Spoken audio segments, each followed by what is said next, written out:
Welcome to Hurrdat Sports Radio. Find Zeke Mayo in transition. And Iowa State under T.J. Otzelberger has been a tremendous defensive program.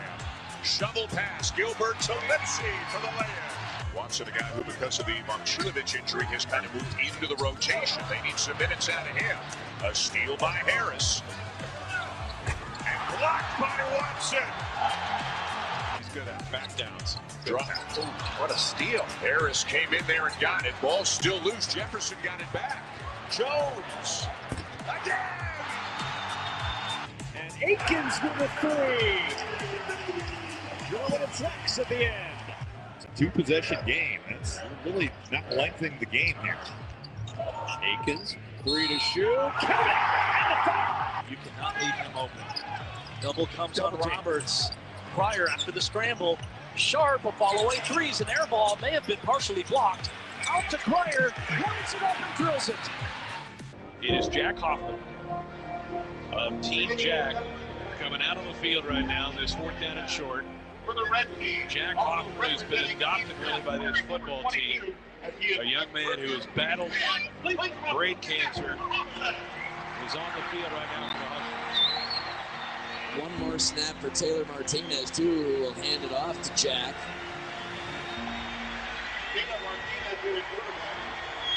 So Taylor gets the shotgun set, gives it to Jack. Here he goes. He's got blockers out in front. There he goes. He's running to midfield. Listen to this crowd.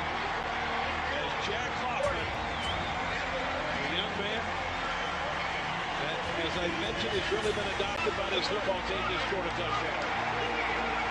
Oh, wow. What a moment. And both benches empty. That was a moment right there. Wow. Goosebumps.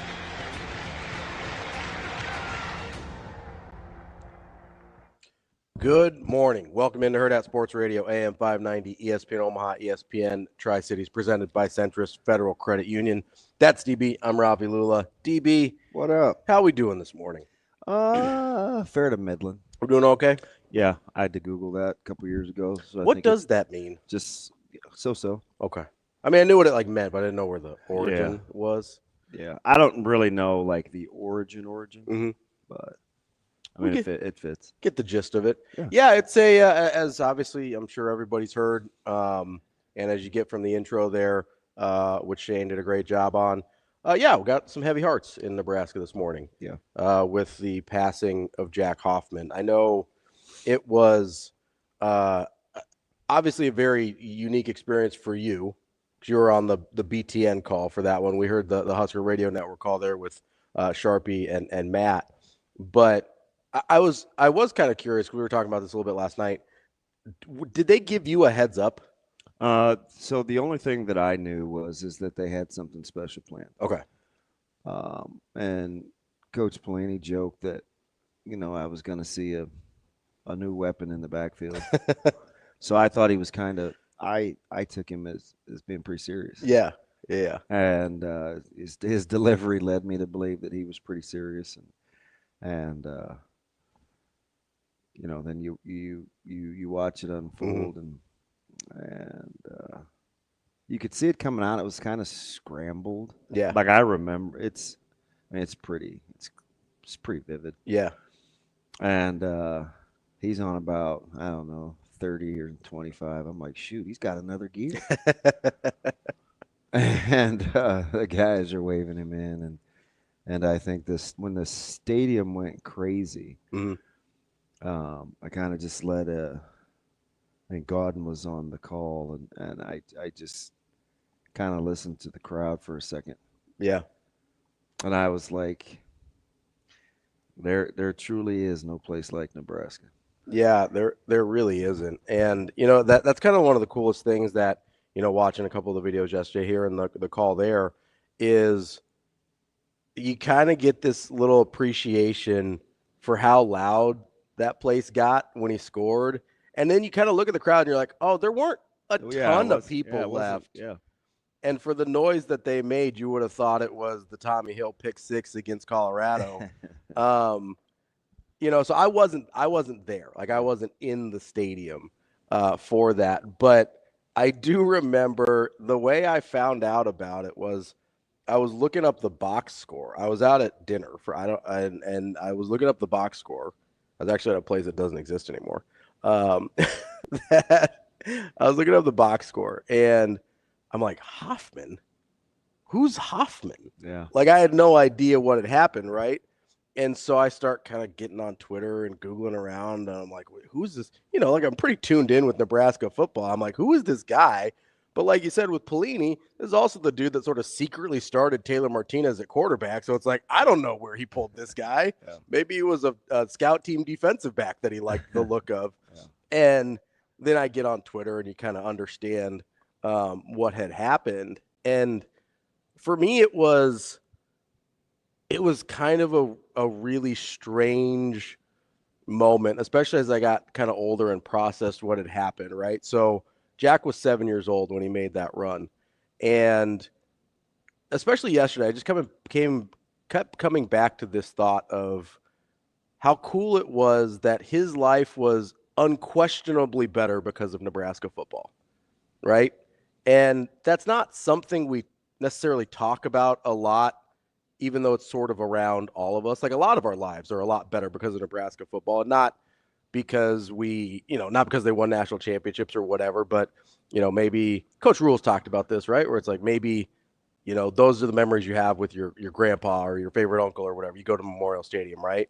And for me, it kind of really landed with the Jack Hoffman thing, because I was 7 years old when I met Brooke Behringer at a diabetes camp. And that made my life unquestionably better because of Nebraska football and kind of the way I grew up battling something I didn't really understand. And I'm sure, Jack was the same way. I didn't know the Hoffmans personally. Obviously, your heart breaks for them, right? But, I just kept coming back to this idea of, like, this is why we care so much, right? It's the wins are nice and you want to play good football and all that kind of stuff, but the reason as a state we're obsessed with this thing is because of how much better it can make our lives.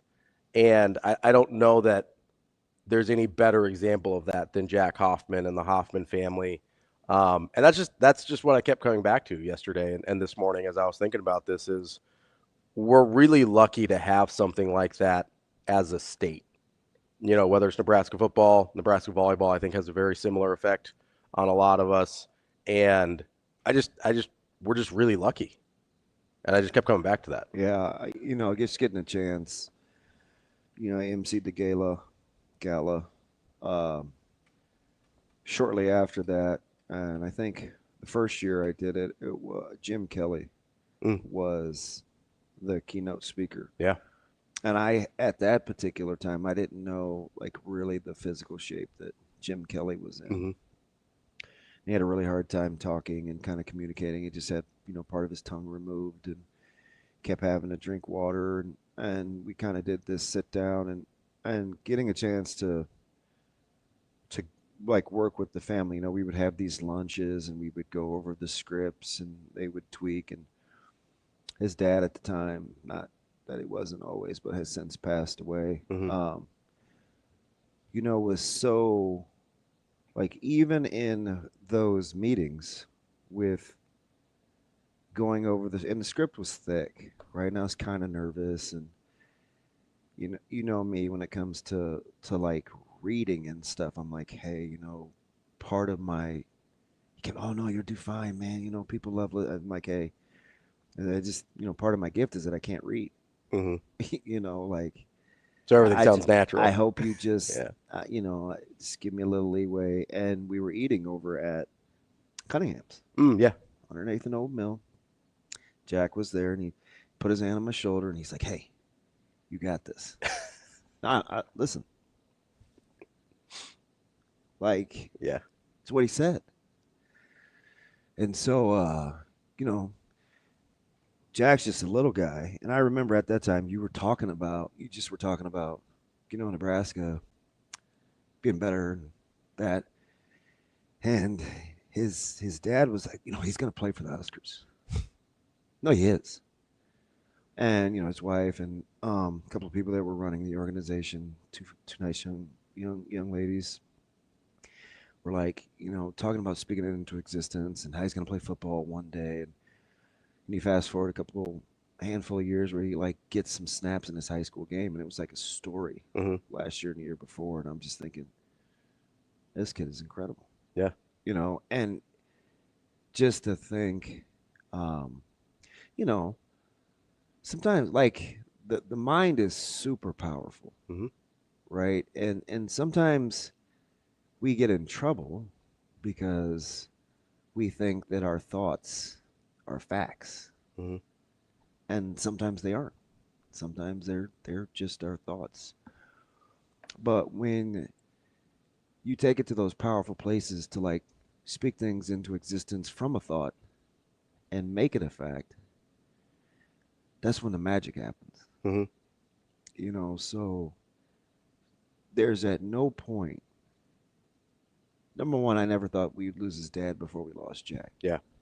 Number two, I just remember kind of like this guy thinks he's like pep talking me into this booklet that I've got to sift through, and kind of is very highly organized, man. It was just like their attention to detail was incredible.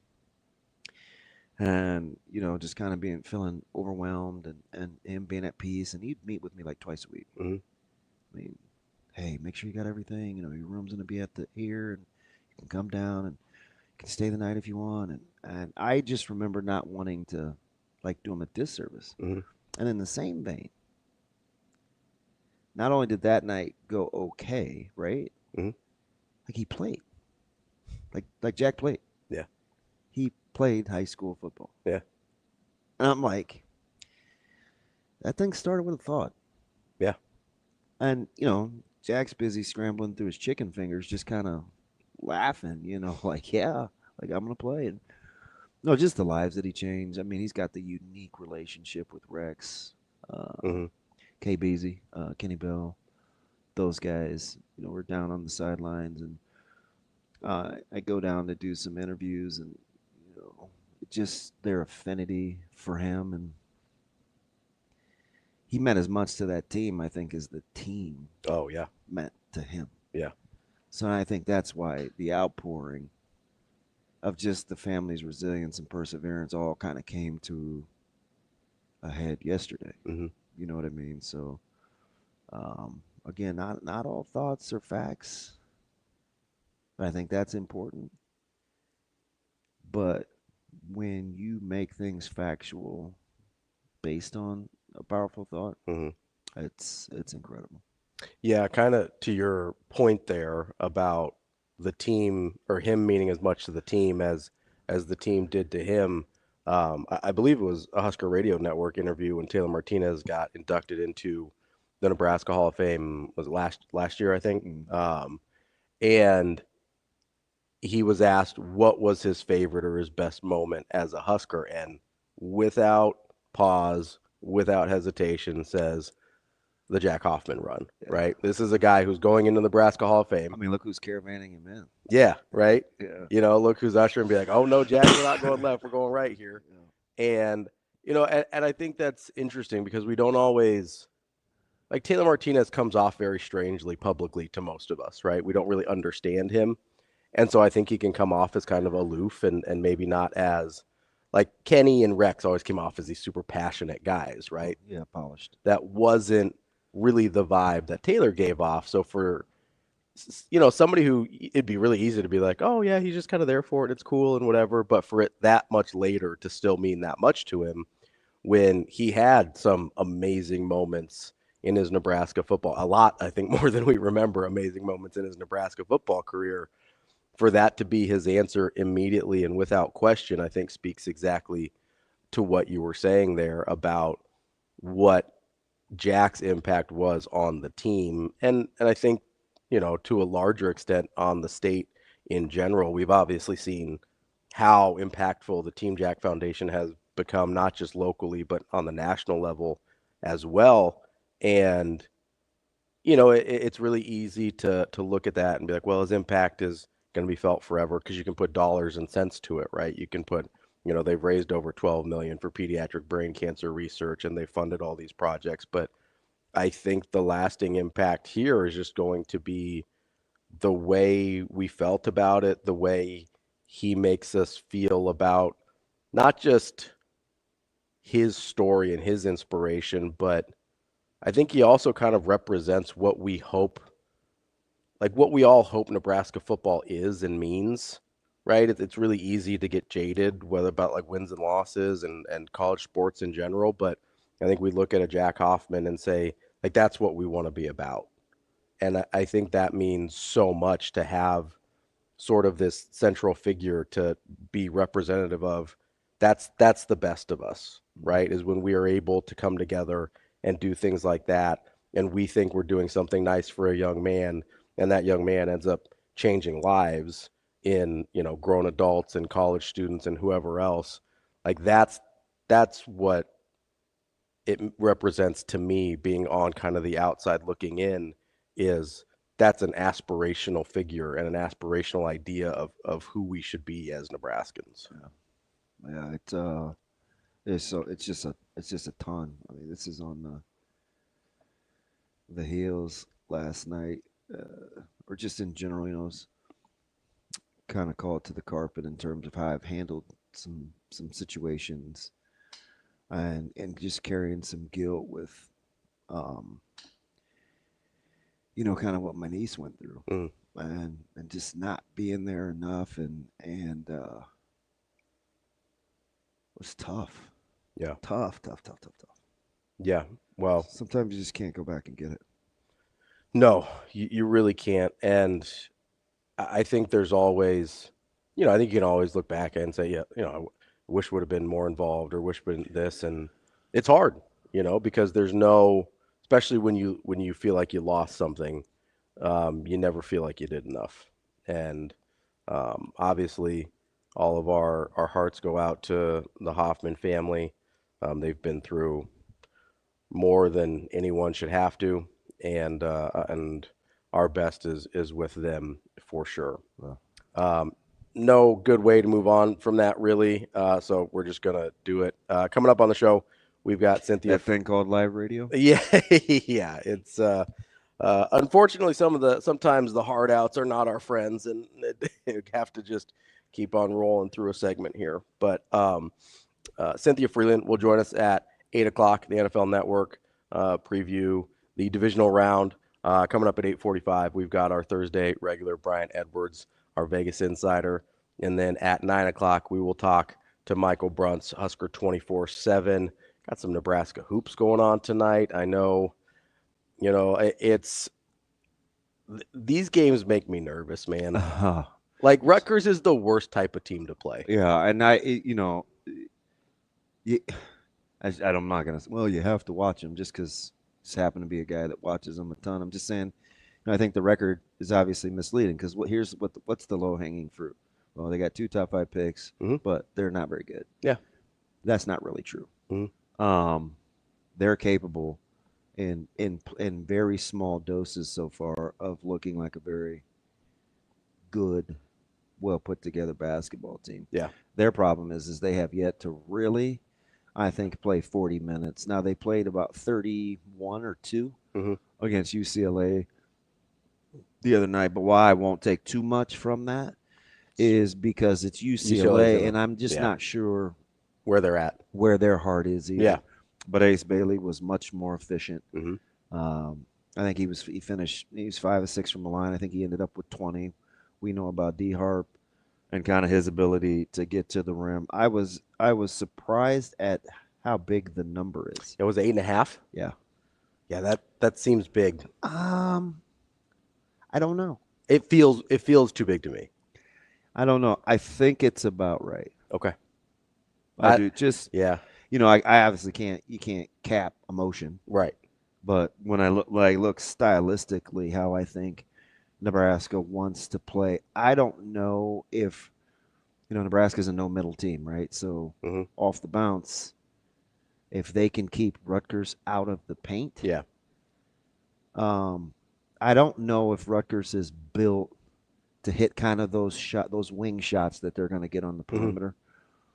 because not a great perimeter shooting team. Yeah, I mean, we kind of thumb our nose at it, but if you watch them, so they shoot about almost 33% from three.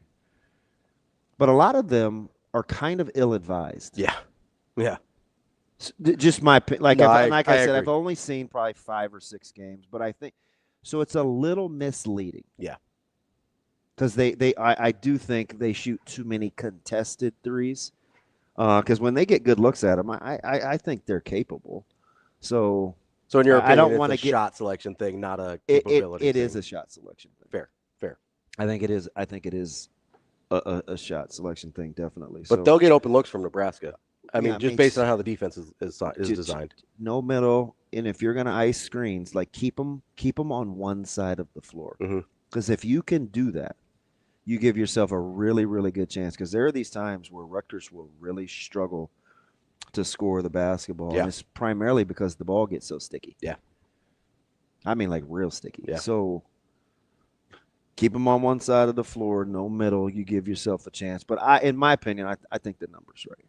Yeah, it just makes me nervous because I look at what we just talked about with Rutgers and I go, okay, this is a team that could win outright, right? Like, would not shock me if Rutgers won this game. Yeah. Nebraska needs to win this game and kind of has to win until they start winning some road games. They can't afford to take a loss at home. And so I think there's more pressure on Nebraska at this juncture. And Rutgers is capable of applying that pressure. So I think, to me, you're probably right from a Vegas and a line standpoint. It's probably right, but I have a hard time putting it at 8.5 when I think Rutgers could win the game. You just know it's Thursday, and my patented go-to line is no trap game Thursday. Does this look like a trap game to you? I mean, yes, it does. It looks like a trap game to me, and I don't feel great about it if I'm. I'm laying the 8.5. I think you'll know early with Nebraska's sense of urgency. Yeah. Because Rutgers will push off the bounce. And let's not forget. I'm sure no one has, but Nebraska is coming off a pretty tough one. Yeah. Against Purdue there. So. And how about Purdue's resolve last night? Yeah. Washington gave them all they wanted for about 25, 26 minutes. They had a really hard time scoring for a long time. And that was without DJ. Yeah. One of their better players sitting on the bench. But who had the best 48 hours as the former Omahan? Tanji, St. Thomas, or Frankie Fiddler? St. Thomas went 26. He was almost perfect. I think you may have to give the nod to St. But it was Iowa. But he went bananas. Tanji closed the show, 17. I think, and he was really good down the stretch against the Ohio State to kind of hold off that run. Tanji goes and gets buckets. He really does. That's a dude that I remember playing at Central, and he was one of my favorites. He was a kind of a late offer guy. Like he was kind of waiting around for that D1 offer. My favorite, I tell him, because he happens to have the same workout guy as somebody in my house, and he's always trying to step on your neck. Yeah. He's just like that. That's one of those guys that I'm mad Omaha didn't get. Yeah. Yeah. And I'm going to stay mad. But that's DB. I'm Rob. He stays on the gas. He certainly does. He's been killing it for Wisconsin. That's DB. I'm Ravi. We'll be back. More Hurrdat Sports Radio coming up next.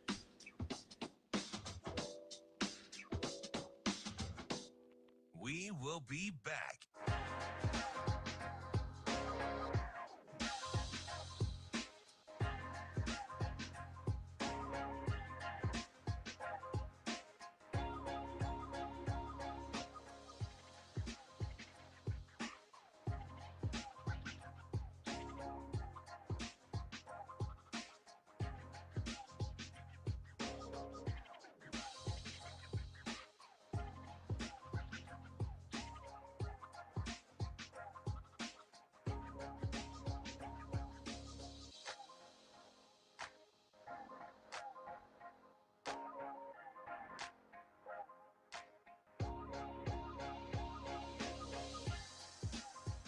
We will be back.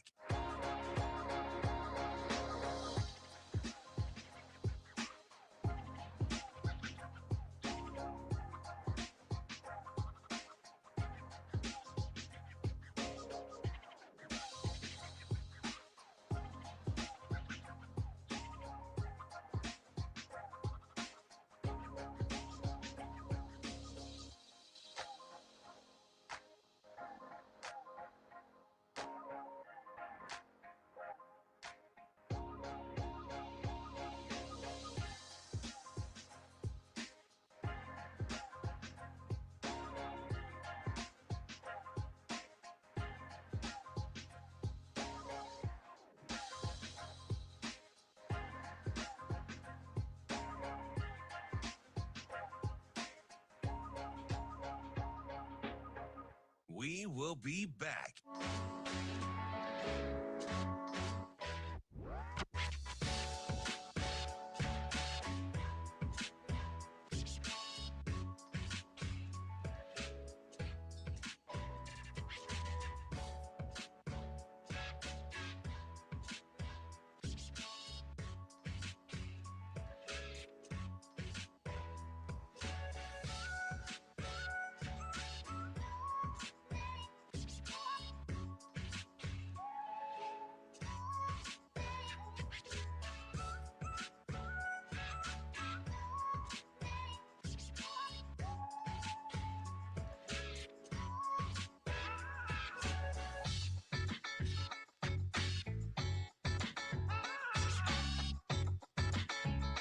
We will be back.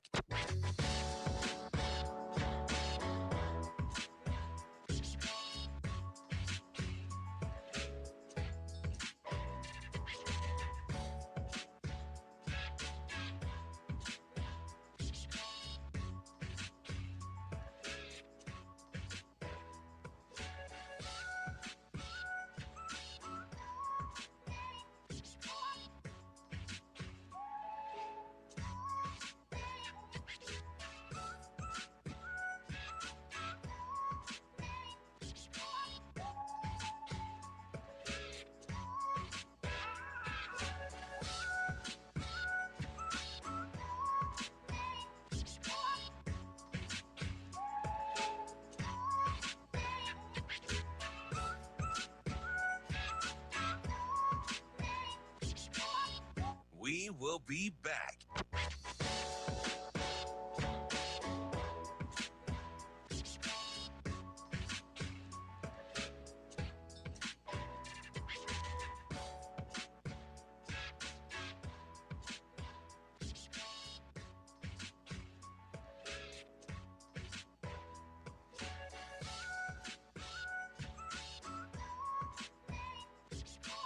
We will be back.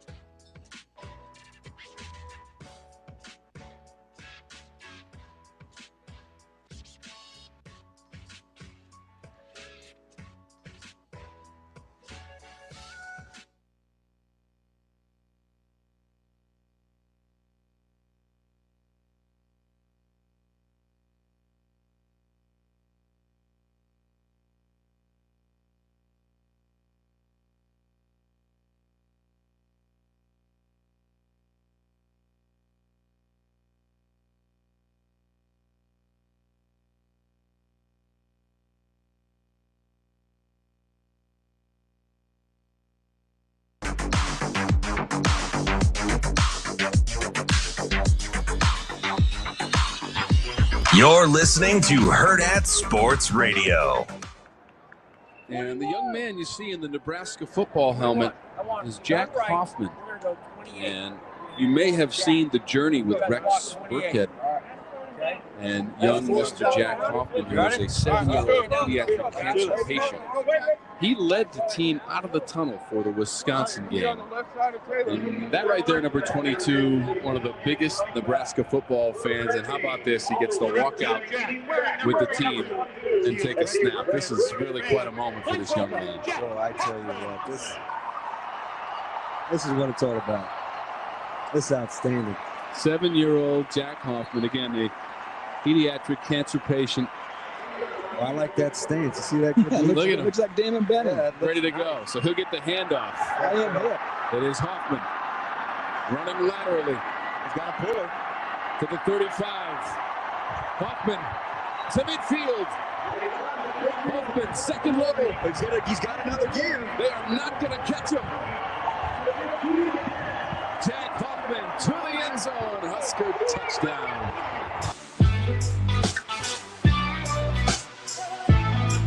Welcome back, Hurrdat Sports Radio, AM 590, ESPN Omaha, ESPN Tri-Cities. We're live on the Pillar exterior stage. That's DB. I'm Ravi, Lulla, and we are coming to you live at Hurrdat Sports Bar and Grill. I still love and he's got another gear. Yeah, He did. That might be. He hit the X button, too, and like a good running back. You see, he found the hip of his puller.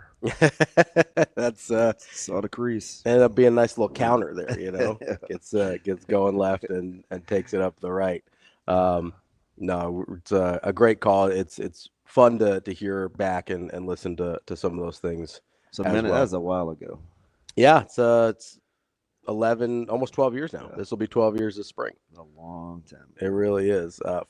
Does feel like just yesterday, and also, I know for me, like an entire lifetime ago. Like, you know, there's been a lot going on since then, since 2013. But wanted to, you know, we were talking some college hoops, and our guy Will rightly mentioned Hunter Salas also tearing it up over at Wake Forest as well. Yeah, I just was.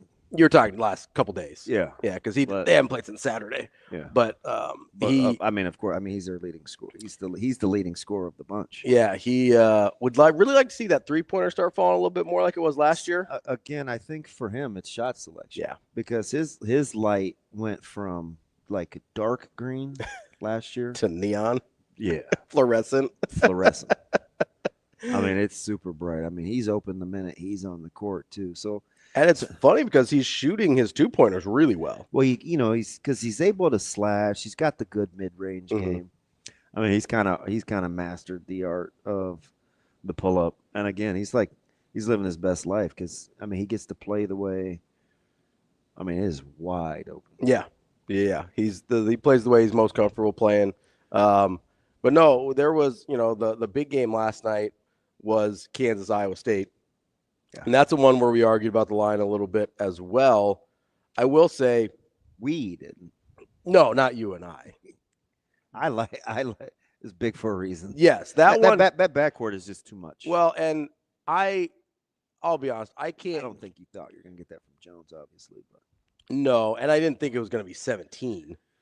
But I will say it probably could have been worse. Yeah. If Iowa State took care of the basketball. They turned the ball over so gosh darn much. And that was the only way Kansas. I think they finished with 15. And that was the only way Kansas was going to score. Yeah, transition. Yeah, because their half-court offense, as I've said several times this year, is total trash. I know we've joked about this. It may not be funny anymore because I think we have to look at the data. Mm-hmm. And I'm not going to go up plus minus. Appreciate it. Well, I have to be, I feel bad teasing you all the time about it because I have to be consistent because I'm one of those guys that for 15 years. Yeah. And I started in hockey. Although hockey, I would make the case it's probably become a little more important again. Sure. With two-way play. But it can be a little overrated. Mm-hmm. But it sometimes is a decent baseline. It's an okay snapshot. I got Bandinga appeared to be more effective than Big Game Hunt. Yeah. And with the foul trouble, and I get it, K-State was a little undersized, but just the inability to keep those guards from getting anywhere they wanted to on the floor, I think was kind of the story. And I get it. I'm a big Lipsy guy, and I think it was Myron Metcalf that was like, hey, man, you got to add in Gilbert. And I get it. People know Gilbert is going to get buckets. Yeah. Lipsy is the guy, in my opinion, they have such good feel with one another, where each other is, who needs to handle the ball on this particular possession. Yeah. Lipsy is so good. I think he's out, he's 3 steals a game. Like, that backcourt is a flat-out menace. Yeah. It just is. And K-State can't get any easy shots. That half-court offense is. Oh, it's terrible. Oh. That's the thing I can't unsee about Kansas, regardless of, it's like, oh, they got Dwan Harrison, Zeke Mayo, and KJ Adams, and Hunter Dickinson, whatever, right? Name all the names you want to name. Yeah. None of them are actually playing offense at the same time together, right? Yeah. And what I mean by that is you have one guy with the basketball, and then you have 4 guys standing around a lot, right? And there is not I actually agree with that. There's not a big man, little man, in-between size man in the country who looks more disinterested at any given time than Hunter Dickinson. He just looks sluggish. Yeah. And I don't know if that's a shape thing or a mental thing or what. Yeah. He doesn't look like, on any given possession, does not necessarily look like he wants to be terribly involved. Yeah. And that's a problem when you've got, like, he needs to be better than that. He has to be. So quietly, we kind of talked about him, and I said, they're playing a lot more like late Izzo teams, and we've gone back and forth about Izzo's prowess, what it is, what it isn't. We do that with a lot of coaches. But this guy, this is dumb, but I got to ask it because I think it is a thing because you just want to play well. How much better do you think Michigan State can play right now? And I'm not going to say they're peaking, but man. Yeah, they're certainly – so it's kind of misleading, right, because of their record, right? At 15-2, you'd be like, oh, I bet they've been playing well all year if you haven't, been checking in. That's true. Right? They kind of ramped up to this. Yeah, because they're certainly playing the best they have all year. Yeah.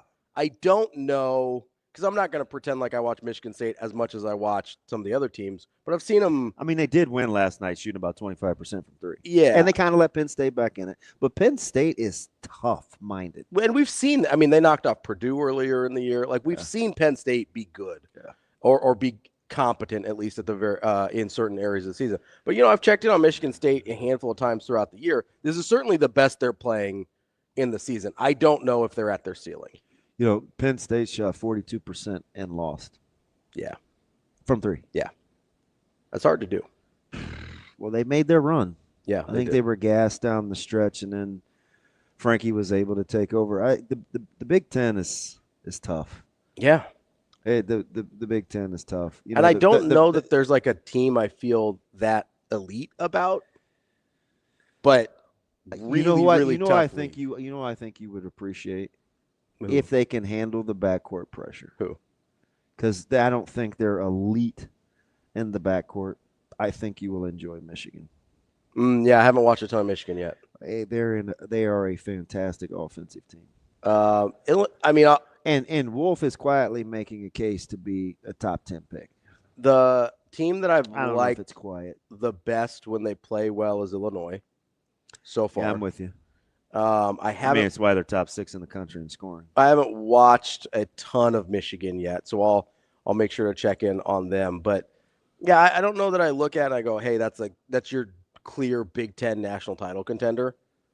But I don't know. There could be 6 teams in the Sweet 16. I know they're a little dinged up, but at what point did you realize to yourself that South Carolina is a top 10 scoring offense? Didn't that game look like? Yeah, it was bad. That's Vandy sold. They pushed it to 7, and got it to 9, and then I was like, oh, and then here comes South Carolina with hurt too, banged up. Yeah, what is going on? Yeah, I don't check in on South Carolina much. Vandy that was a hard. They're kind of rolling, and it was early too. I think it was 5 because I was trying to figure out what to do for dinner. Yeah. I was repurposing potatoes that I knew I wasn't going to eat, so it's kind of hard, right? How much care and concern. But I ended up going with cream chicken. Okay, it was fire. Pretty good. Yeah. Although I'm hungry, right? I just ate it out of the bowl. Yeah. Yeah. But did you see what Tennessee is capable of? Yeah. Defensively. Yeah. That was utter madness. They can lock you down. It's incredible. That's what I'm used to from Rick Barnes, right? But they can score. Ziegler was obviously his play is elevated. Yeah. I'm not always used to. It's honestly a little bit like Iowa State. I'm used to them being able to lock people down. Not always used to them being able to score the basketball. I love the Cyclones backcourt. And somebody said yesterday, I think Sean said yesterday, that might be the best team in the country. Yeah, I wouldn't. I'm probably not going to fight you on it. I was riding with him. We got more Hurrdat Sports Radio coming up next. We will be back.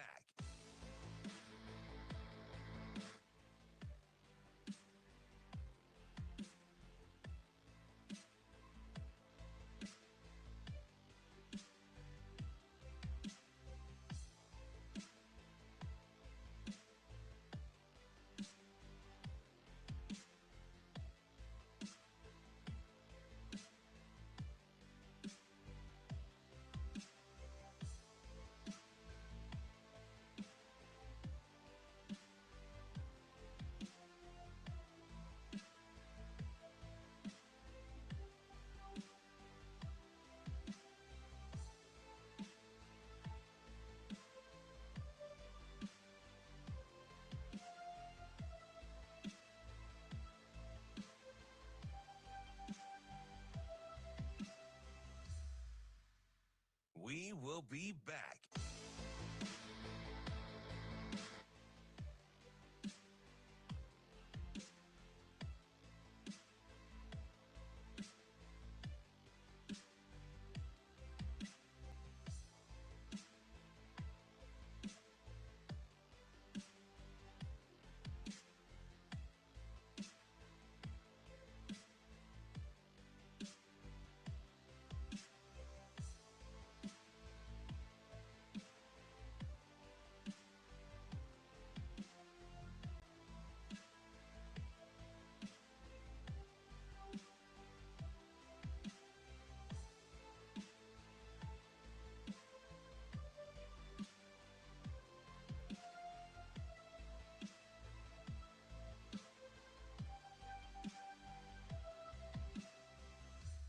We will be back.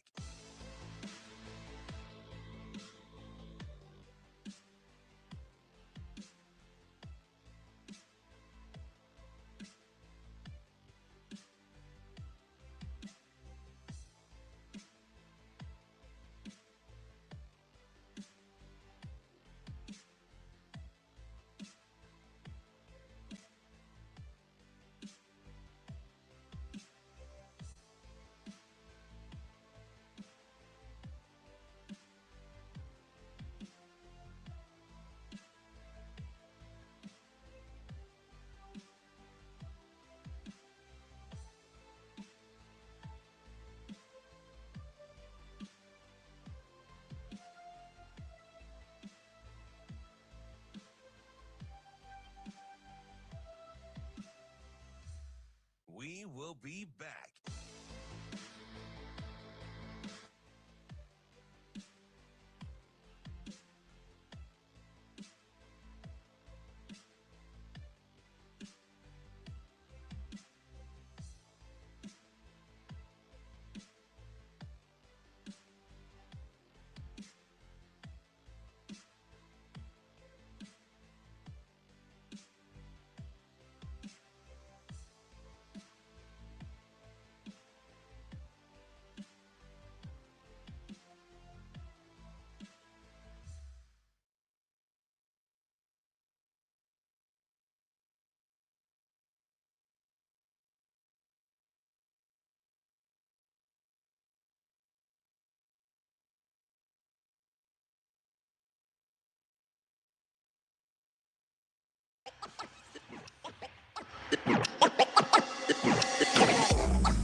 You're listening to Hurrdat Sports Radio.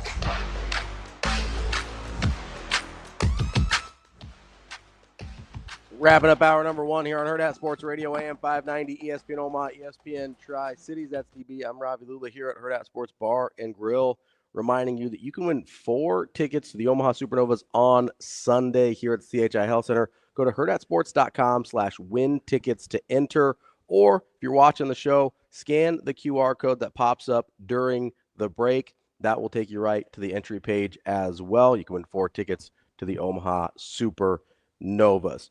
DB. What up?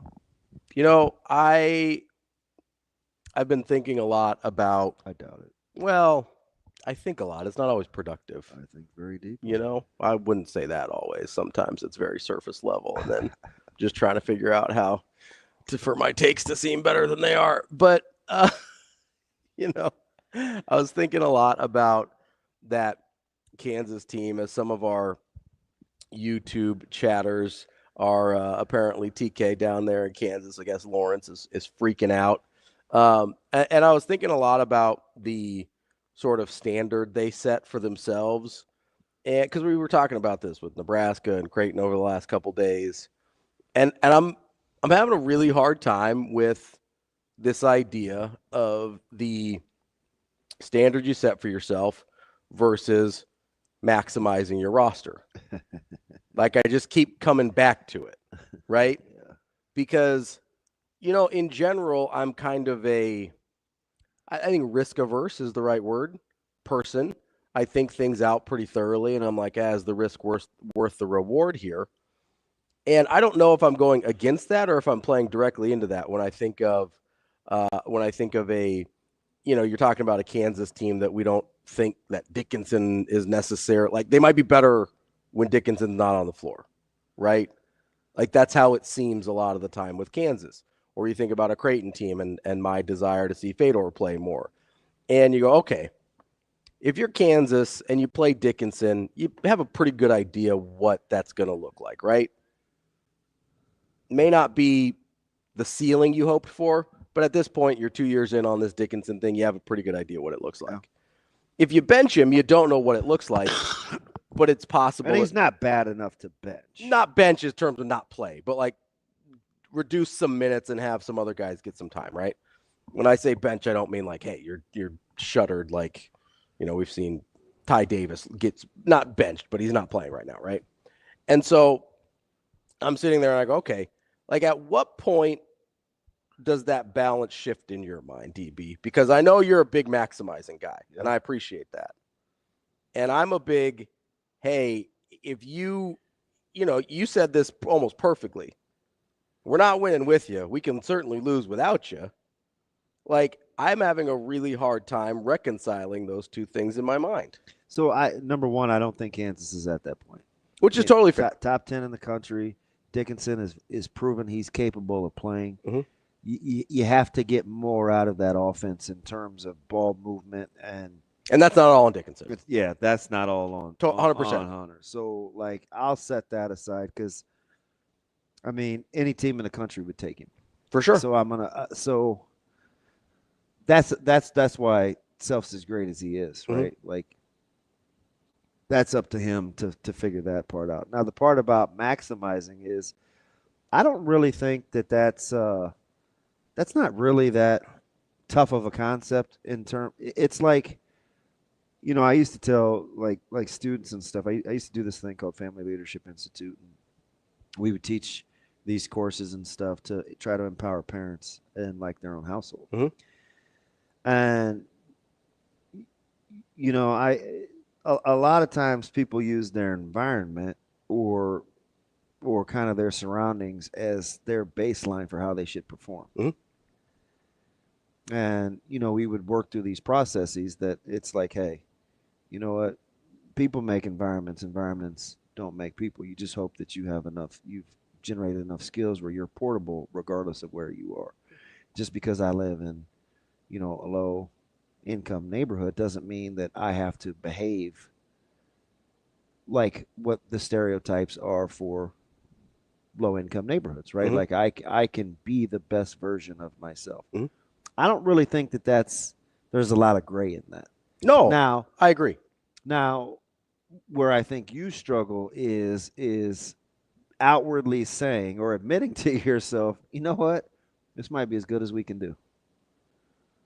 Yeah, my issue is I don't think that's the case in some instances. Like that's where it becomes a problem for me is when I don't think that's the case and other people do. Okay, so let's use your babies for example, mm-hmm. right? Great. What deal or no deal? And I'm certainly no Wayne Brady, so leave the jokes around, especially with the latest info. But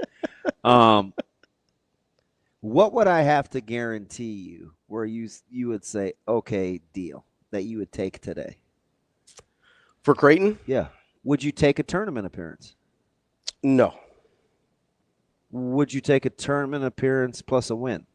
Maybe. We're getting there. See, I think I think I have no disillusions about this being like a Final Four team or anything like that. Like I'm not there. Okay, so let's back it up. Are they Elite Eight? No. Sweet 16. That I think is the ceiling. That's I think the absolute ceiling with this roster is Sweet 16. But if you think that's the absolute ceiling, you wouldn't take the one win? I might. Do you know where one win puts you? In the second round, 32. Yeah. Yeah, that's why I said I might. But here's the problem, though, right, is I would rather give myself the opportunity. This is where the risk versus reward comes in for me, is I would rather give myself the opportunity to make a Sweet 16, even if that increases the chances that I don't make the tournament. Like if I make a change that's riskier, I would rather give myself a shot at the high end as opposed to guaranteeing myself the middle. That's where I start to have an issue. I'm not going to act like this is a foreign concept. I have a really good example. Okay. Without going into too much detail, it was 2021. So sophomore, I think Caleb was a sophomore. And Coach Frank, we met on Sundays, and he had this idea to move a couple of defensive pieces. This is like week 4. And he's like, look, I know what I'm saying, but we can't continue like this if we want to have a chance to play for it all. Yeah. And the like laying out of the plan sequentially was like, ooh, I don't know. We may take a few lumps early. And he was basically saying what you just said. Listen, I want to play the long game because I think ultimately at the end, this is who we're going to have at these 4 or 5 spots to play with who we think is going to be there at the end. And it was it was tense and there was a lot of planning, and we like made wholesale changes on the fly. Yeah. Like literally. And that's some on offense, handful on defense. Well, it's about the same time that Anthony made started. a quarterback change. Like, yeah, that's where I thought you were going was Anthony. Well, we moved Wimmer, we moved Caleb. Like, there was a lot.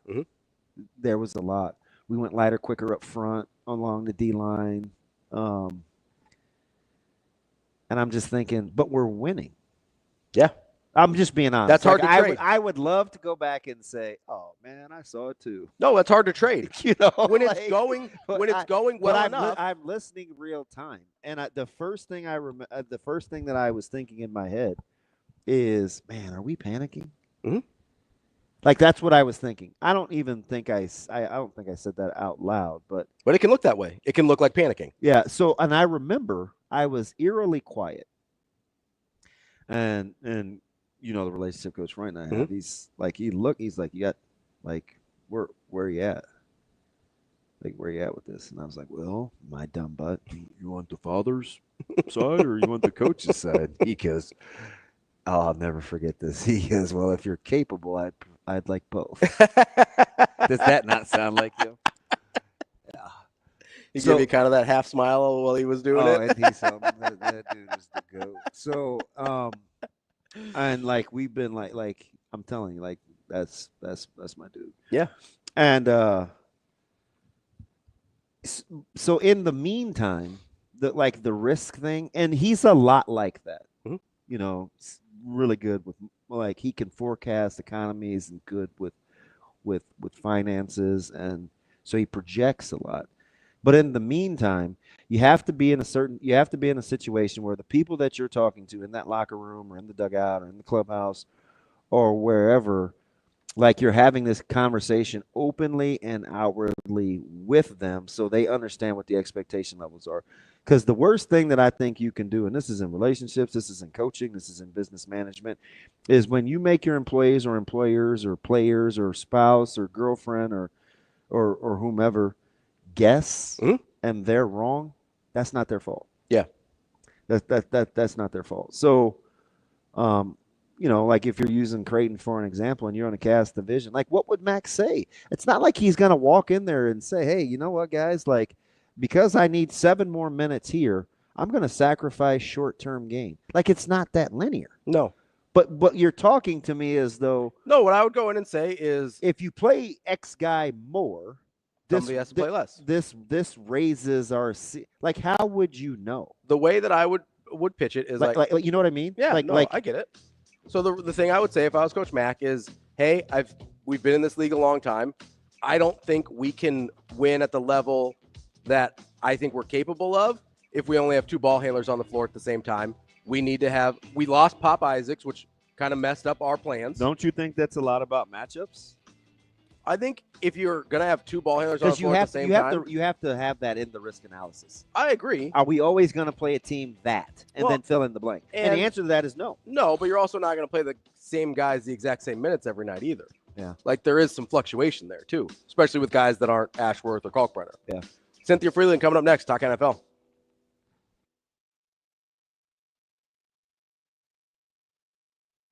We will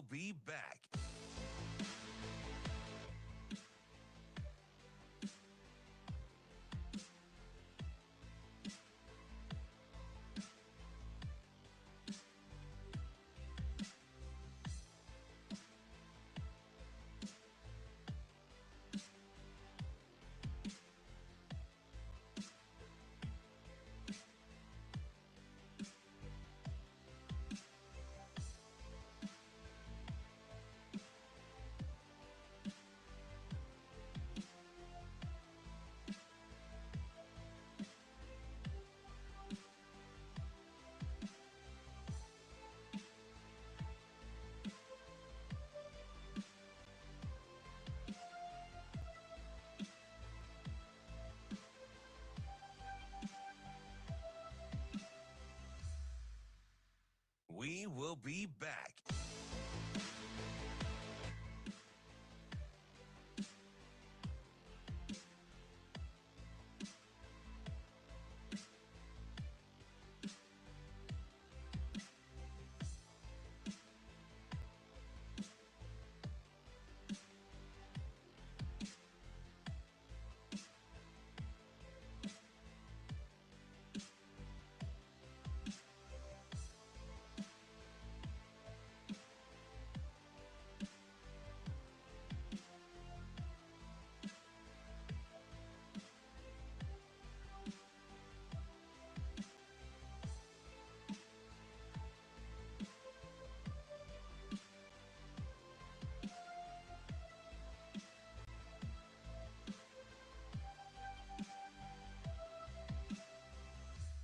We will be back.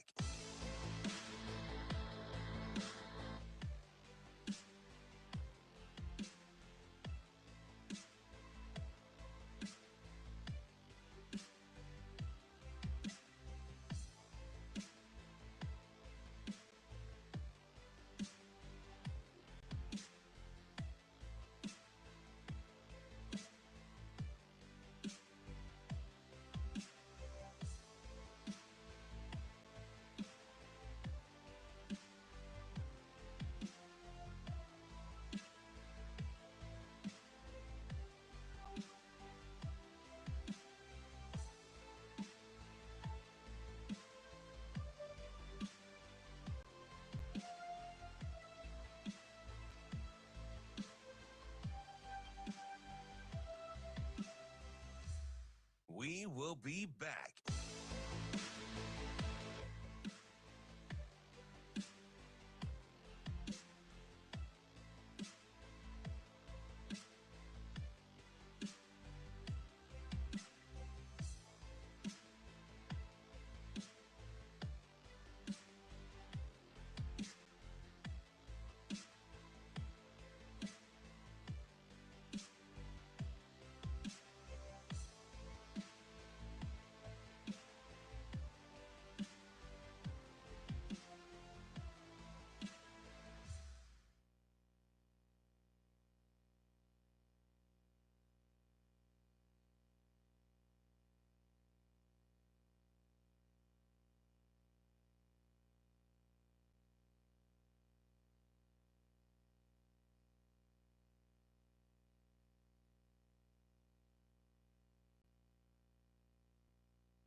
Welcome to Hurrdat Sports Radio. Golf play action fake, stepping up in the pocket, throwing deep down the field. Wants J-Mo. He's got him. Gone. Count it down. 10-5. End zone. Touchdown, Detroit Lions. 82 yards. Herbert looking, firing left side, and intercepted. Murray across the 20, 15, 10, 5. Rock and roll. Pick 6. Kicking off hour number 2 here on Hurrdat Sports Radio, presented by Centris Federal Credit Union. That's DB. I'm Ravi Lulla. We're joined now by Cynthia Frelund from the NFL Network. Cynthia, how are you this morning? I'm great, thank you. How are you? Good morning. We are not going to start with quarterbacks. Are you happy? I'm curious. I do have an interesting question because I think we get along. We were hypothetically talking yesterday and the day before, obviously with Deion talking to Dallas, and I didn't really take that move seriously. But we talked about pros and cons and like taking pressure off of Jerry and would he be willing to not be the story and all these other scenarios. And it led me to believe, I landed the plane this way with your colleagues, with how Deion is perceived, former players that cover the sport. Do you think that because you almost never see this in the NFL. I mean, everybody's fair game. But it seems like we kind of tap dance around Coach Sanders' prowess and his presence, almost like we're afraid to make him mad, right? Like, Could you see that being a thing if he was a head coach in the NFL where he would be above criticism? You know what? I actually don't think so. I mean, I worked with Deion for years, so I know him, on a personal level. And, my sense is that in many ways, I kind of think this is sort of like unintentionally innovative, because the thing about Deion, he has a presence around him and people want to have fun around. He's like Dan Campbell, but he's just a different version. Do you know what I mean? And the thing that I think that's really innovative here is like, he surrounds himself with great people. So maybe he's got like, this like, I don't know, bigger than big personality or presence, but that's what he did at Colorado, or that's what he's doing at Colorado. And I think what he'd do here is it could be a way to kind of create this dynamic where you have the offensive coordinators responsible for the offense, the defensive, like maybe you actually have like a true like head coach as opposed to, an offensive play caller that masquerades as a head coach, or a defensive coach that is now responsible for the offense. I don't know. It's an interesting experiment if it works out. Right. Because could I see like, I just don't see guys being willing to openly criticize when, I mean, even and I'm a fan of the Steelers, like Tomlin right now just getting vilified, right? Or McCarthy or any of these guys. Like, would he be with his peers, would colleagues go in like they do on almost any other NFL coach?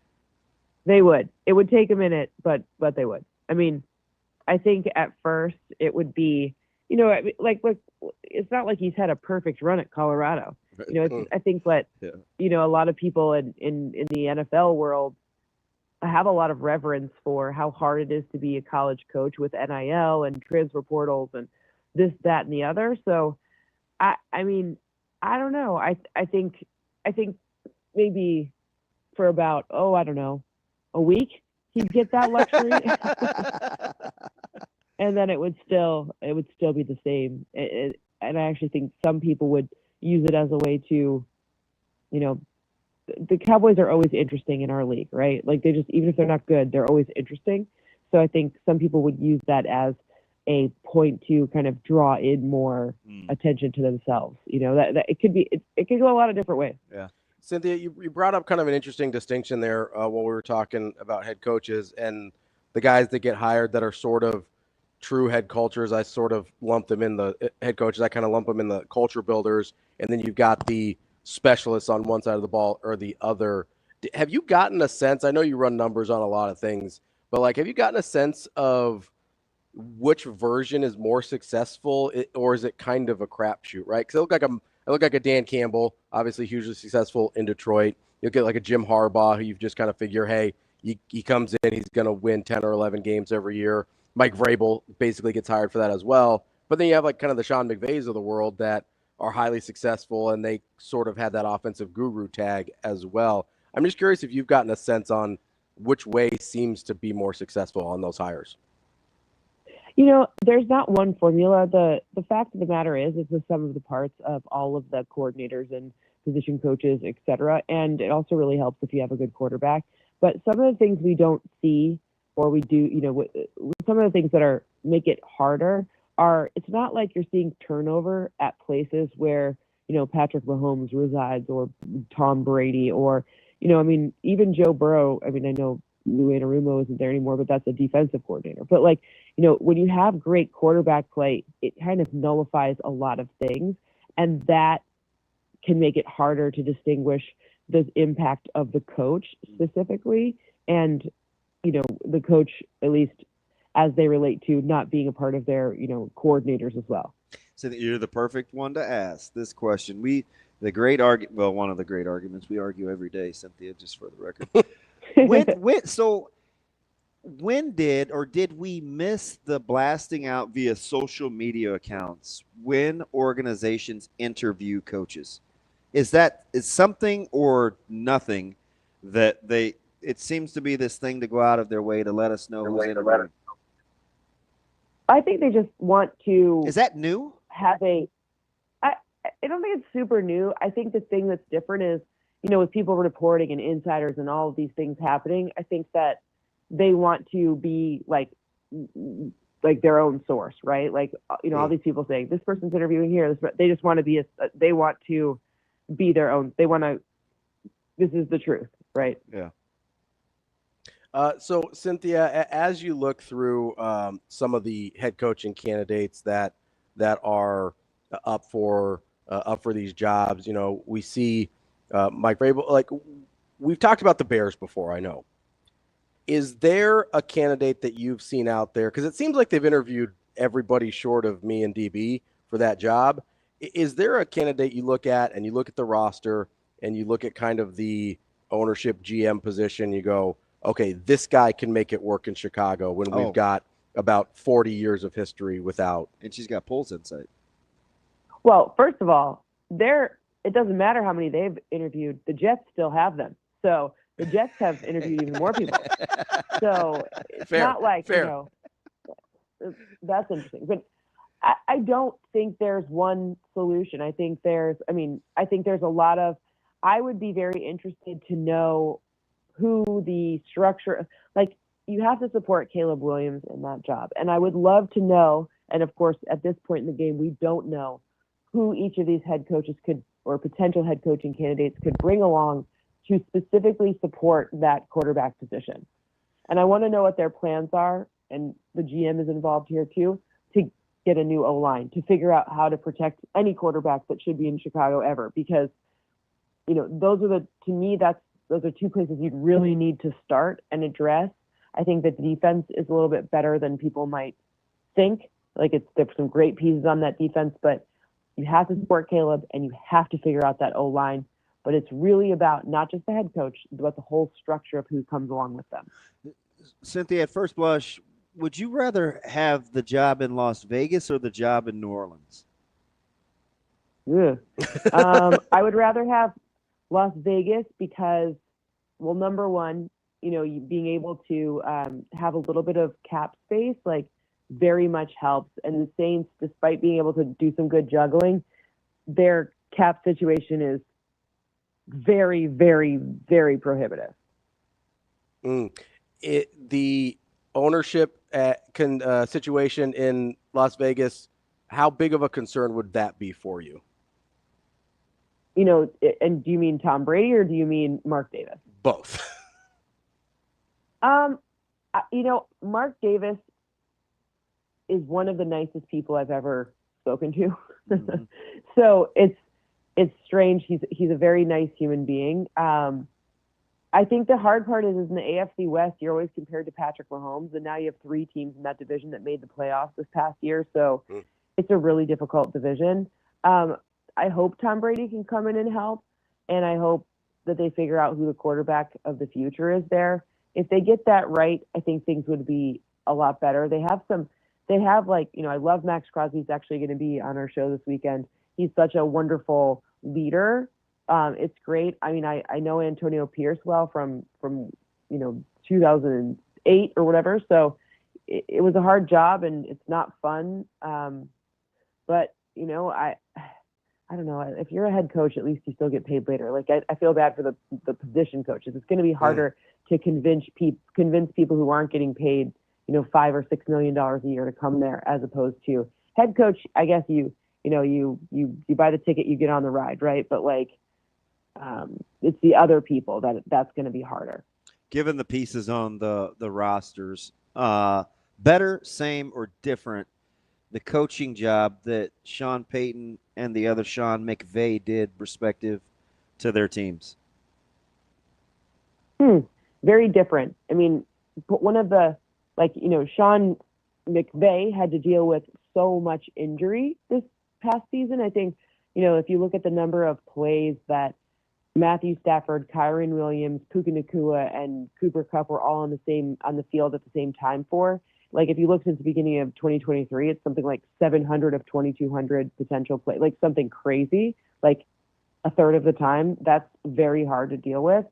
And then, if you're thinking about okay, well, with with Denver, you have to navigate a cap situation with Russell Wilson playing in Pittsburgh. And if you find your quarterback, which you did, and they drafted really well, it seems like, that defense is epic. And even though they had an early exit, it's a big deal to have a defense that good. So I don't know. I think both of them did wonderful jobs, really great coaches, but to be able to find a quarterback in Bo Nix that everyone else was like, I don't know, I'm not sure how I feel about him, and make him be truly someone at least in the running to talk about as offensive rookie of the year is a big deal. Cynthia, let's stay on Sean McVay there for a minute as well. What are the chances you give them against the Eagles this weekend? I think a lot of people are really interested in how the Rams have been playing, not as in love with what Philadelphia has been doing. I think if Philadelphia is right at 6-point favorite there, what kind of chances do you give the Rams? I mean, they always have chances, but I think that the Eagles win this one pretty easily. I mean, I'm not looking at that 37-20 win before and saying, okay, just slide it in again. Week 12, it's a different ball game now. But I will say, if you look at the O-line for the Eagles, it's very good, and that's going to be where the biggest source of a difference from last week to this week is. I don't think that the Eagles are going to let Jalen Hurts and or Saquon Barkley, because that is part of this equation, be pressured 60% of the time. That's not going to happen. And conversely, on the other side, that defensive front, I mean, Jalen Carter, Zach Bond, what's going on with them this season is very, very strong, especially on the defensive side. And it's going to be very hard to have some solutions to all of the things that defense is going to be able to solve for. I don't know how, you get, Puka Nacua is great. We absolutely know that. But I don't think Kyren Williams will have the type of success that will help out enough to give them the edge. And if you look at Matthew Stafford's stats, this is his worst year since 2018 under pressure. And I think pressure is something that the Eagles will be able to exact on them. Cynthia, if you look at assets, maybe stability, the front office, what was your level of surprise that the Giants were so early coming out talking about retaining Dable, and what you think that means for them going forward as a team that can turn it around? I mean, I think part of it is, they almost, you have to weigh in with what the, and I say cost, and I don't mean it like money, but I think cost to your organization of switching again it's been a lot of switches recently, and they're one of the, historic organizations. Look at the Steelers, the Ravens, many of them don't switch their kind of GM and, and coach or even position coaches all that often relative to some of the other ones. Right. So I think that part of it is they believe that, with a fresh start, with a fresh set, let's keep the same organization in place, let's keep our scouts in place, let's keep our, all of the people whose names we don't necessarily know in place to see if we can have a better outcome. It feels like they're trying to give some continuity. That move is an effort to make more continuity in thought and philosophy as opposed to starting over again. They made a big acquisition last offseason, and their defensive front was very good. I mean, Brian Burns was a nice addition. So they're starting from a place of, okay, let's start from our defensive front and build out from there. That's what it looks like, at least. And, I also think that it also signals to me that they really want to get quarterback right, because if you're changing your strategy right now and you don't have, you don't have the strongest quarterback class, I think that they're saying, hey, we need to get we all need to be rowing in the same direction to pick the right quarterback going forward. And that's just kind of what it's going to be. Cynthia, who is more fitting into that sort of cliche we use that isn't usually true of being a quarterback away, the Giants or the Jets? I have no idea what's going on with the Jets from the standpoint of just the sheer number of people they're interviewing is it blows my, who has time for that? That's an incredible amount of time. I would imagine my answer to that is that I think that the team with a better roster is the Jets. When they're healthy, they've got a great defense. They've got a lot of pieces. that are a big deal. They brought in Devontae Adams. I mean, I'm assuming he's still there, like in this equation, right? So I think that the Jets, with the right quarterback and with perhaps a little bit of help on the O-line, because even though Aaron Rodgers didn't get sacked a ton, it still is not an O-line that's dynamic and can open up the run game, which is something that now more and more quarterbacks are so mobile. We need O-lines to be able to do some more interesting stuff. So I would say that I think that the Jets are, but if I'm the Giants, I'm taking a bigger crack at it because it feels like you're playing with house money. Like, it's not like everyone's sitting here being like, wow, like, no one would be surprised if Brian Daboll got fired in a year or not, right? But if they pick the right quarterback, now you've got tons of upside. Cynthia, this may sound silly because I think Mahomes is the best quarterback in the league. But when it comes, you talk to defensive coordinators and guys game planning, what do you think keeps defensive coordinators up the most at night? Mahomes, Lamar, or Josh? Ooh, that's a great question. I think this season, it's probably right now. The answer is whichever one you face the least. But because you right, they're also such a big deal. But I would imagine that this season specifically, or in this part of the season, it's Lamar. Just with how dynamic that offensive, like you look at the Ravens offensive line, they got 3 new offensive linemen to start the beginning of the season.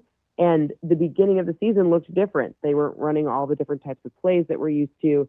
And then that has actually kind of been a strategic move. They weren't, quote unquote, good at the beginning of the season. Well, what happened was they started to kind of build that chemistry, all worked together. And the reason that the Ravens feel so scary right now is because they keep adding plays to their playbook because they kind of got this, like, I'm going to call it like an artificial bump, but like this added, like a, when you boost a rocket into space, that little extra, that second one that gets it, the second ignition that happens, like, because once their O-line is playing together, and now you got Derrick Henry there, that just makes it so once that chemistry is formed, well, now we can add even more wrinkles and folds. So that's probably the one I would say. But my one caveat is that without Zay Flowers, if he's for some reason not playing, it makes things a little bit easier for Bobby Babich this weekend, or whatever, any defensive coordinator. Cynthia, when you look at that matchup with the Ravens and the Bills, you've got a couple of quarterbacks who haven't been able to break through in the AFC, largely because of the guy that plays in Kansas City. But, there's some other narratives that float around. Which of those 2 quarterbacks need to advance the most in order to kind of help alleviate some of that narrative around their playoff success or lack thereof? Well, I think both I could make a really strong argument for both of them.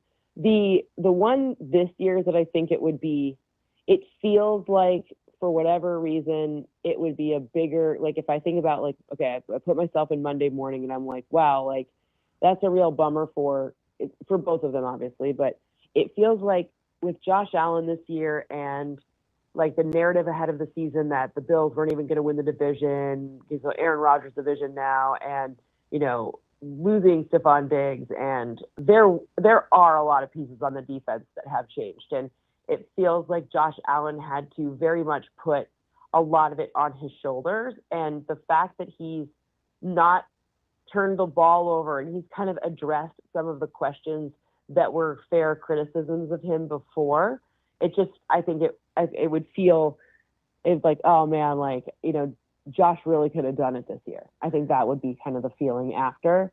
Whereas like Lamar's like, oh, he can do it next year.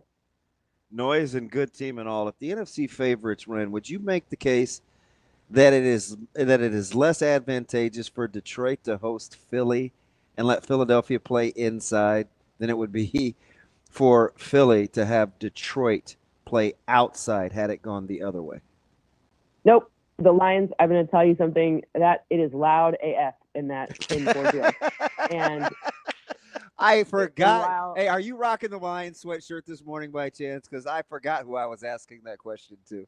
I have blue fingernails, but I'm fingernails are painted blue. But other than that, no. But I actually do think that, number one, it is that loudness. It's not a joke. Like those fans turn up and turn out. It's gonna be very hard for Jalen Hurts to hear.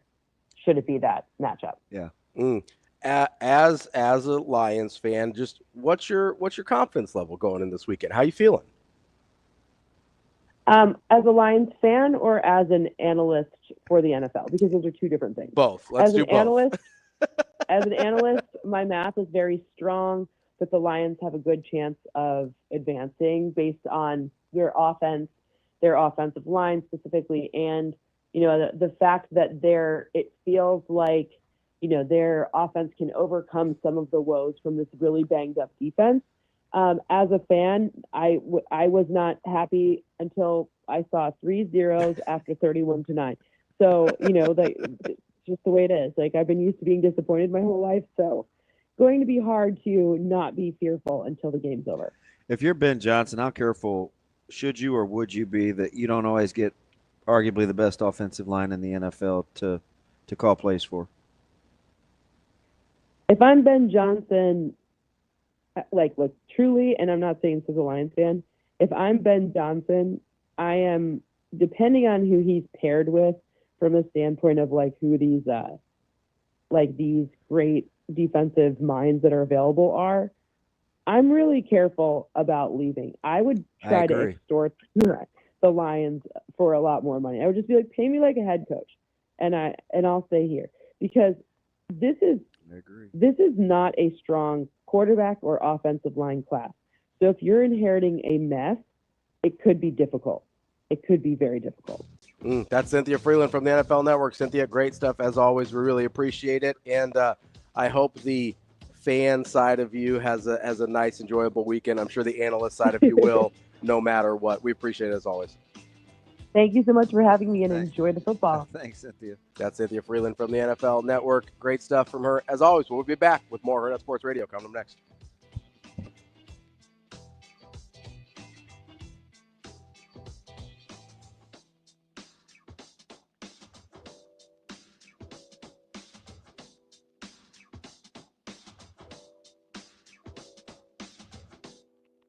We will be back.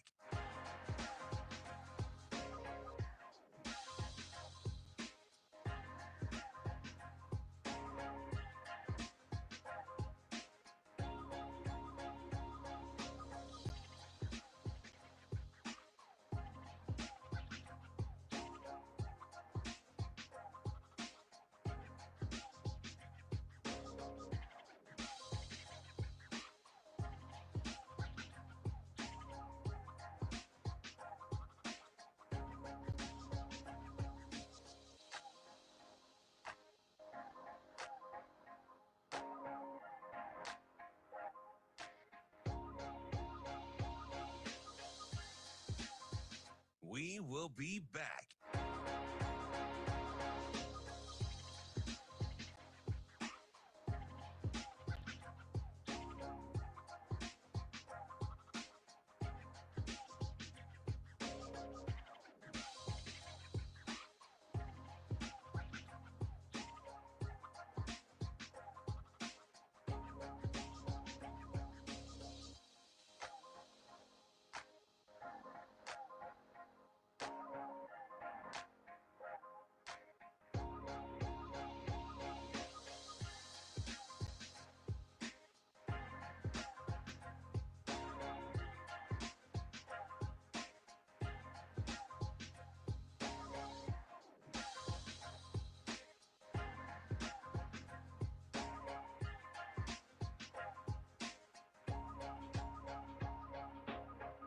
We will be back.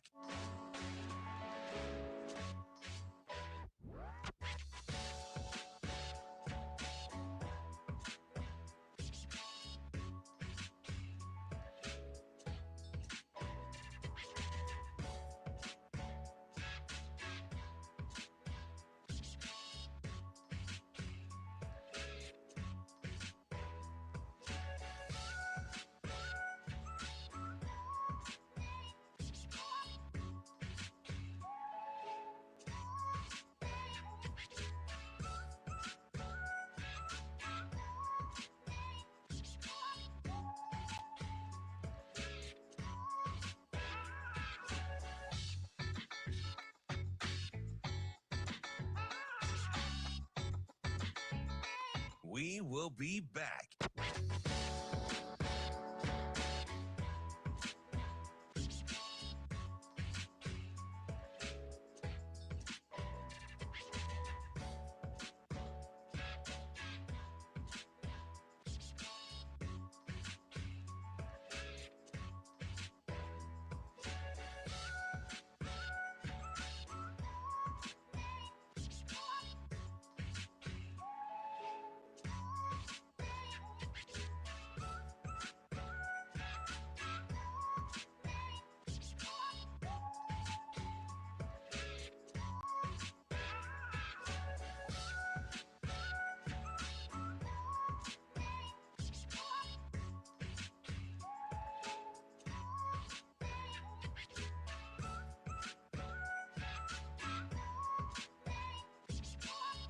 We will be back.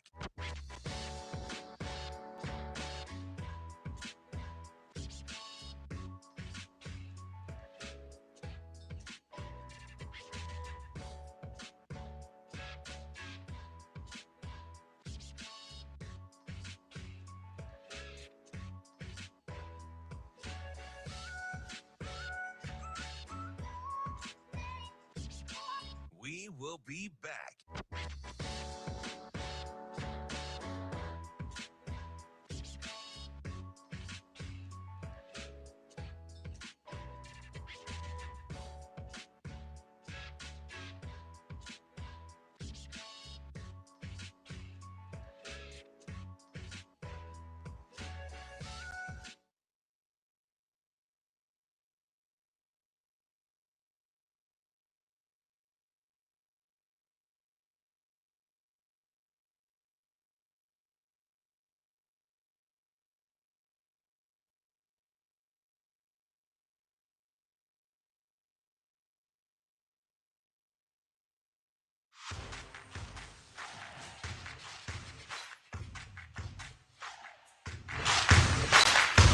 You're listening to Hurrdat Sports Radio.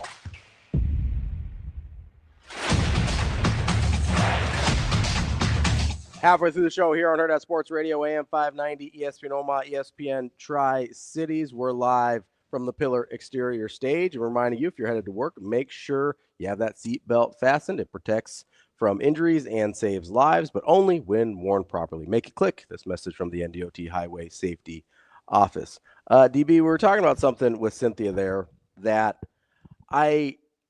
we've been talking about it a lot with college head coaches, and we talk about it less with NFL head coaches.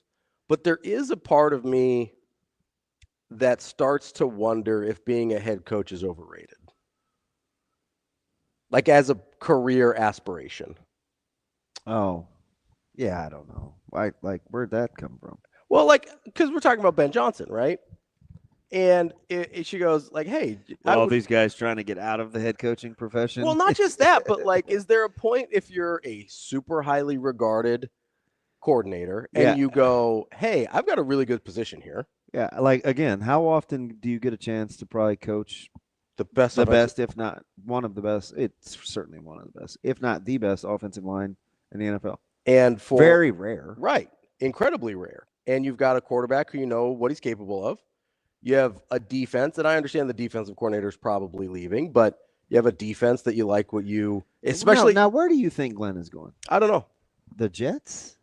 Maybe. Fudge. Again, I have no idea with the way some of these interviews have gone, and consider me jaded, not like green like the Jets, but jaded, is I'm very concerned – not concerned – I'm very skeptical about the validity of some of the minority interviews. So I don't know how real of a candidate Glenn is. I don't. I would think he is, but I really don't know. Yeah, I would think Glenn is a serious candidate. Like, he seems like a serious candidate, like, right? More than David Shaw. 100%. Okay. But somewhere, I mean. Because I don't know if you know, both those guys are considered minorities. I am aware. But so is Robert Saleh, because I don't think he's getting a head coaching job this cycle, even though I don't know if he's a good head coach or not. His record would say no, but nobody wins that much with the Jets, so I don't know what to do with that. Yep. Right? I think Saleh's a really good defensive coordinator, and I have no idea if he's a good head coach or not. So I don't know if that's like, Is Aaron Glenn more of a real candidate than Robert Saleh? Probably, but I don't know. Do you like a guy with experience, even if it's in a weird organization? So, like, I assume Aaron Glenn is going to have an opportunity to leave. I don't know if he will or not, but I really don't know because I mean, 90% of it for me is I want to be right. Sure. So, because I said to Cynthia months ago that I didn't think Ben Johnson would leave. Yeah.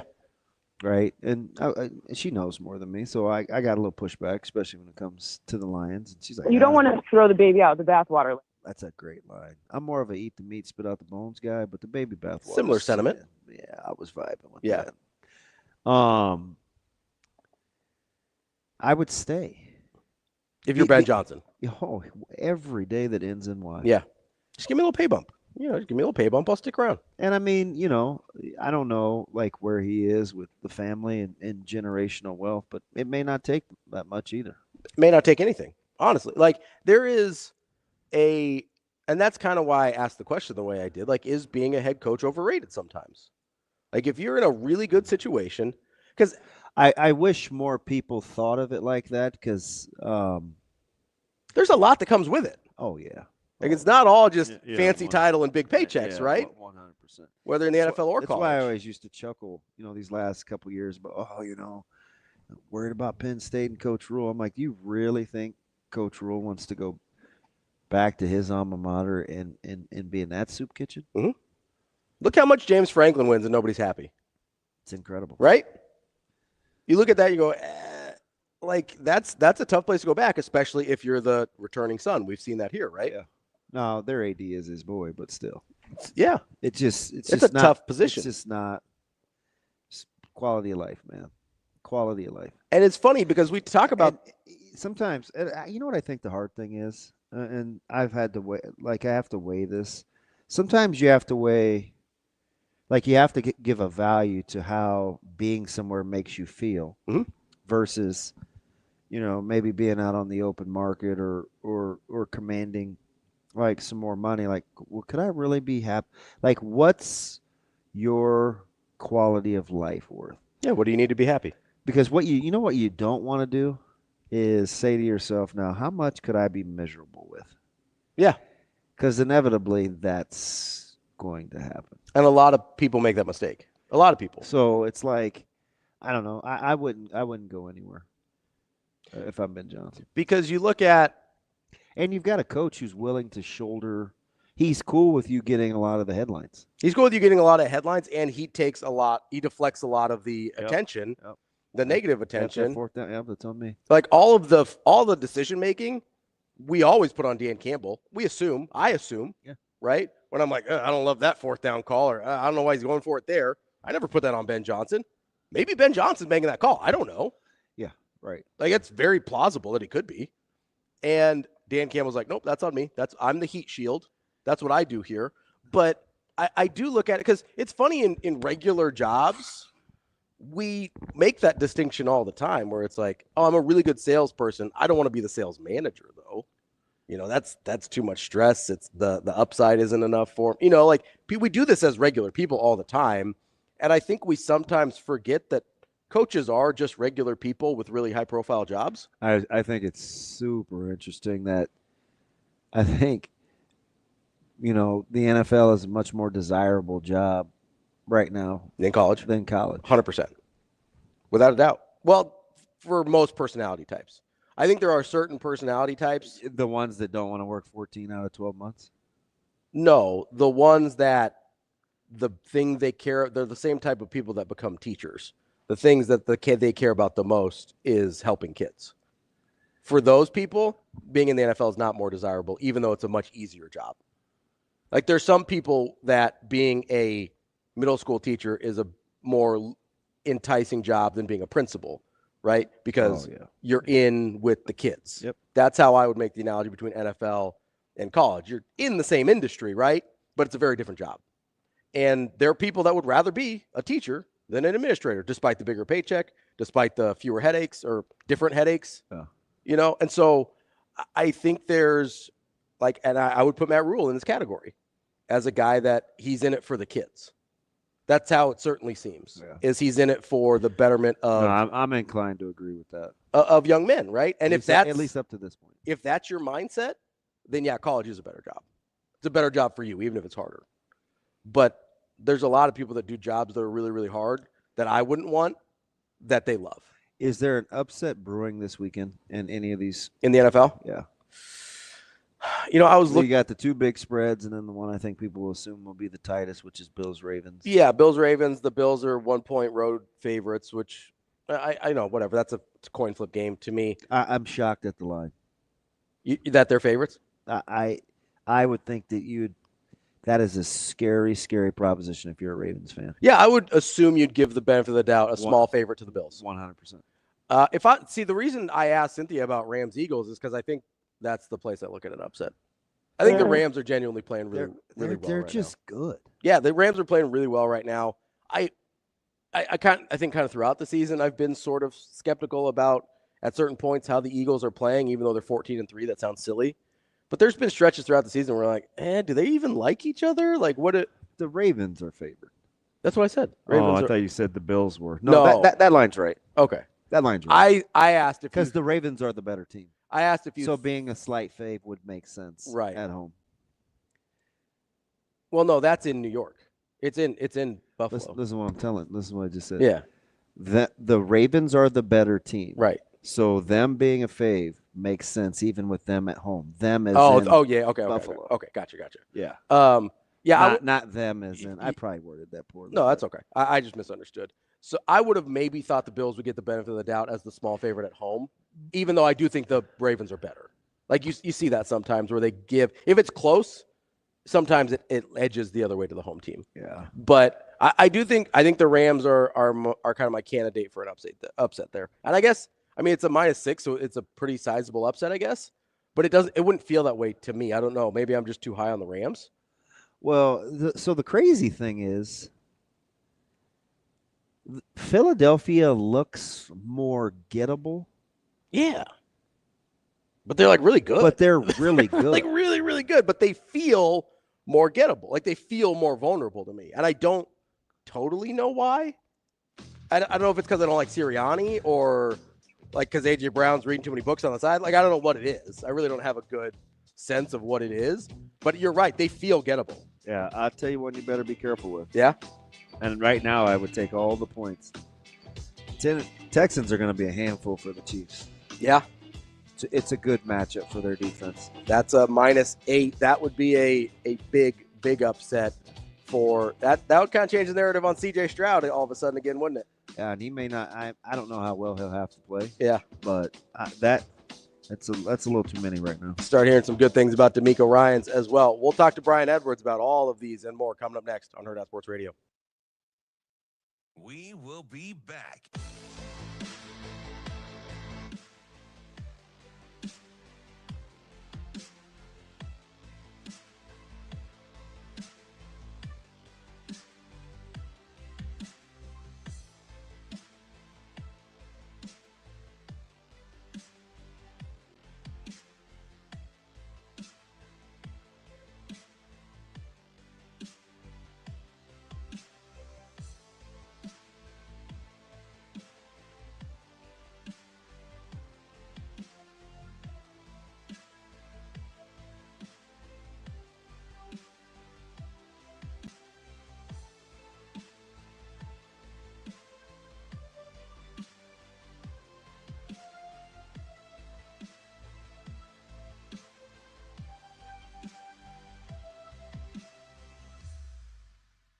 We will be back.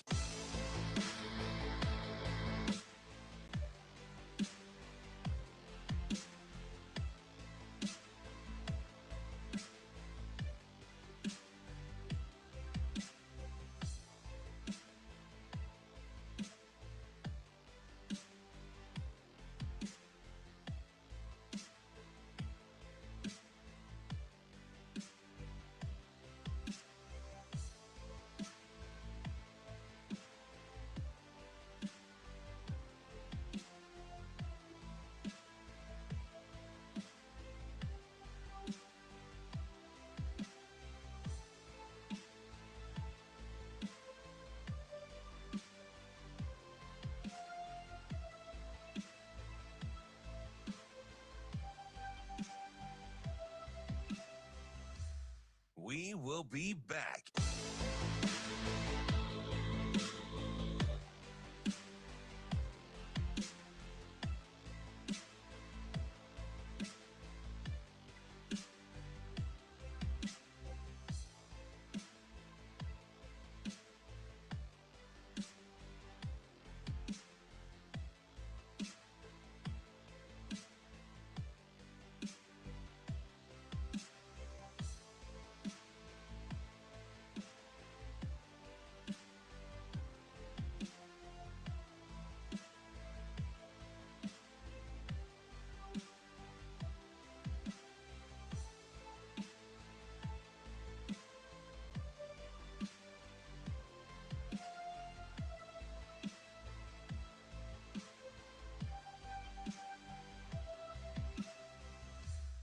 We will be back.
You're listening to Hurrdat Sports Radio. Now, Vegas insider, senior handicapper, and fan of the cold Budweiser bottles, Brian Edwards. It's got to be touchdown, touchdown, touchdown. Brian Edwards. I don't really love it. Brian Edwards. Were they using the cream cheese to butter the bagel? Brian Edwards. I'm going with the cowgirl. Here is Brian Edwards. Wrapping up hour number 2 here on Hurrdat Sports Radio, AM 590, ESPN Omaha, ESPN Tri-Cities. That's DB. I'm Ravi Lulla here at Hurrdat Sports Bar and Grill. We're joined now by Brian Edwards, our Vegas insider. What's up, B? Good morning, gentlemen. How are we? Good. You're back with the toque. What's the temp? I gotta know. It's probably 48, and you're over here weenieing out. What's up? More like 42-ish. You baby. How are we doing this morning? I'm at a different locale. My mom had knee replacement surgery, so I'm at home helping her out. And I'm sorry I'm shooting the Twitter DMs a touch late, but check them and you see these pics. That's all right. You're like the good son, right? That's right. Hopefully a lot better than Macaulay Culkin was. What was his name? Henry Evans, because I don't know about that kid. B. So we've got a few kind of big lines in the NFL, and then one really close one in that Bills and Ravens game. Let's start there with the Ravens as a tiny 1-point favorite. What do you like there? Yeah, so I like the Ravens a lot. This is really the only side that I really like. Now, I am going to do a parlay, a money line parlay, but Ravens is a side I'm really the one I'm, is the only one that stands out to me. I think all the lines are pretty good, but I made the Ravens 2.5. So they're on fire, 5 wins in a row, both straight up and ATS, winning by margins of 14, 25, 29, 17, and 21. The Ravens have played 10 games against teams that have made the postseason, 7-3, both straight up and ATS, including a 35-10 beatdown of the Bills. Now, granted, that was way back in week 4, but they were 2.5-point home favorites in that game and just had their way, 21-3 at halftime. Josh Allen was limited to 21 rushing yards on 5 attempts, only 16 of 29 throwing it for 180 yards. Derrick Henry had a monster game with 199 rushing yards, and Lamar Jackson, 156 passing yards, 2 touchdowns, no picks, and also 54 rushing yards, 1 touchdown on 6 attempts. So I like the Ravens. I'm also going to go their team total over either 25.5 or maybe some books are 26.5. But last 5 games, they've scored 28, 35, 31, 34, and 35. And in 13 of their last 16, they've scored at least 27. Number 1 in the NFL in both total offense and rushing yards, and they're averaging 30.5 points per game. So Ravens -1 and team total over 25.5 or 26.5. Yeah, I think this is a ton. I get it. They're the underdog, and the Ravens are clearly the better team. But I would have made the Ravens probably a little bit bigger favorite, but that's probably a testament to Josh Allen and the fact that they're at Buffalo, because Baltimore does have a lot of advantages in just the matchup itself. So I think the fact that it's only 1.5 speaks volumes to Buffalo and Josh Allen. Yep. They've both had a great year, talking about Jackson and Allen, but I think Baltimore's in better form right now, and I got to go Ravens. So, B, you got my ears burning a little bit when you said the words money line parlay. There we go. What do we got here? So we hit last week's. It was a little bit of plus money. This one's barely even money, depending on the prices you get. But let's go with the 3 favorites. KC, or outside of the Ravens. Let's go KC. Let's go Detroit. And let's go with the Eagles. The Eagles is the only one that I have a little bit of. B. I'm sorry? That one makes me a little nervous. Yeah, that one's making me a little nervous as well. I agree. But it is the last leg. You could come back with some Rams +6. But no, I'm with you there, Ravi. Stafford and Nakua and Kupp, they make me a little nervous. And head coaching advantage to the Rams as well. But I think that AJ, you saw when he had a little drama whenever it was, about 2 months back. The next game, Jalen really fed him. And I kind of we're getting some line value compared to A.J. Brown's normal receiving yards prop. He's usually in the 80s. He's down to 69.5. I know he didn't get much last week, but I'm going to go over on A.J.'s receiving yards as well. But I hear you, Ravi. Philly's the one that makes me a little nervous. I didn't think they looked very good last week. I told him, for a team that has a roster that good, and I think the D-line's starting to come around, they just, for whatever the reason, look gettable. Yes. And that head coach makes me nervous. Yeah, he's you and me both. And I think I just really like the Rams. I think I hear you. They played great the other night.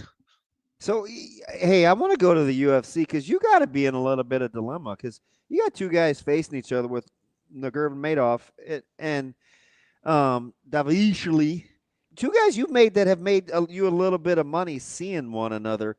How are you playing this card with a lot of big faves? Yeah, so I'm avoiding the co-main event because I don't know, that Nurmagomedov, that name, I just don't like to fade it. Although I have no problem with anybody taking the champ catching almost 300. But I feel good about Makhachev just winning. I'm talking about a UFC parlay here. I feel good about Makhachev winning. I feel great about Moicano winning. And look, I don't like to eat much chalk, but I saw a -160 yesterday. I can do a -160 with Moicano. Over Dariush? Yes, I'm a fade Dariush guy, especially at this point in his career. So I'll do a straight bet on Moicano if it's -160 or cheaper. But the parlay I like that should get back about +150 is Islam Makhachev. Let's go Moicano, and then my heavyweight guy. Where? Did the Almeida fight get canceled? Why am I not seeing the Almeida fight on here? No, it's there. He's -445. Oh, there it is. Oh, yeah, the second one, second to the preliminary main event. Against Spivak. So Almeida, Moicano, and Makachev. That three-leg parlay should get back around plus 150. I'm sorry. Go ahead. You finding value in that is incredible. Now, another one I like, I haven't even looked it up yet. Almeida, the finish, it's probably still chalky. Well, Almeida to win in round 1, I would be okay with against Spivak. He's going to crush him. He's going to get a takedown and a submission early. I'm trying to get there, guys. Sorry, where's my? It's only 1.5 too. At under 1.5 at minus 120. I think. Oh, under 1.5 minus 120. I'm fine with that with Almeida as well. Most people don't think that's getting out of the first round. Then I'm guessing. No, exactly. Well, I mean, I feel like he usually has a little more juice to the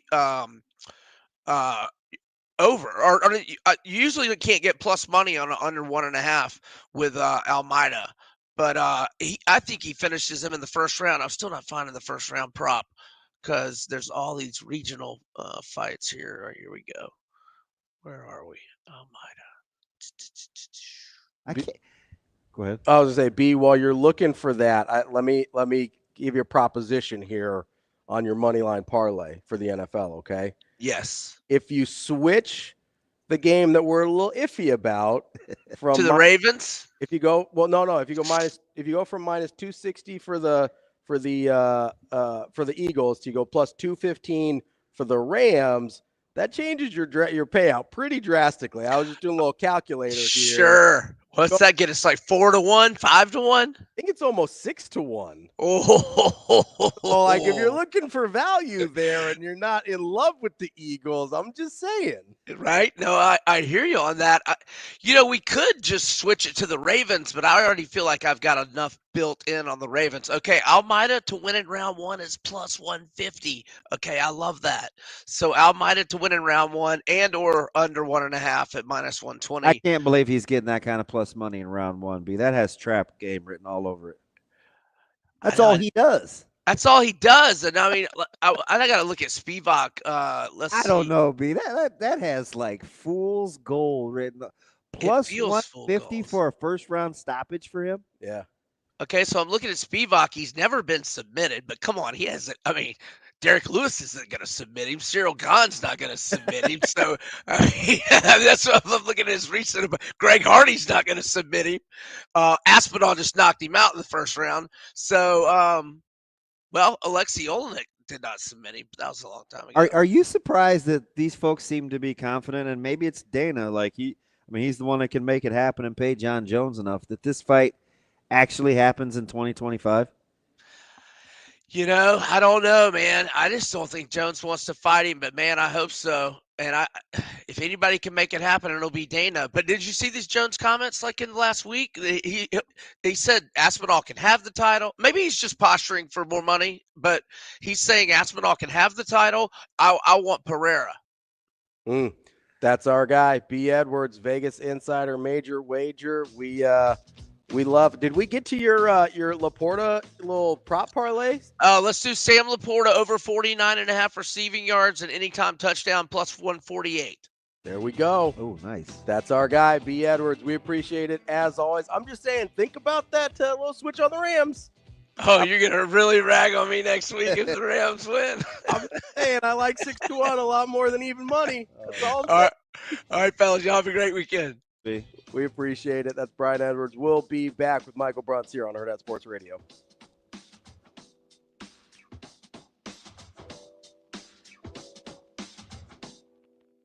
We will be back.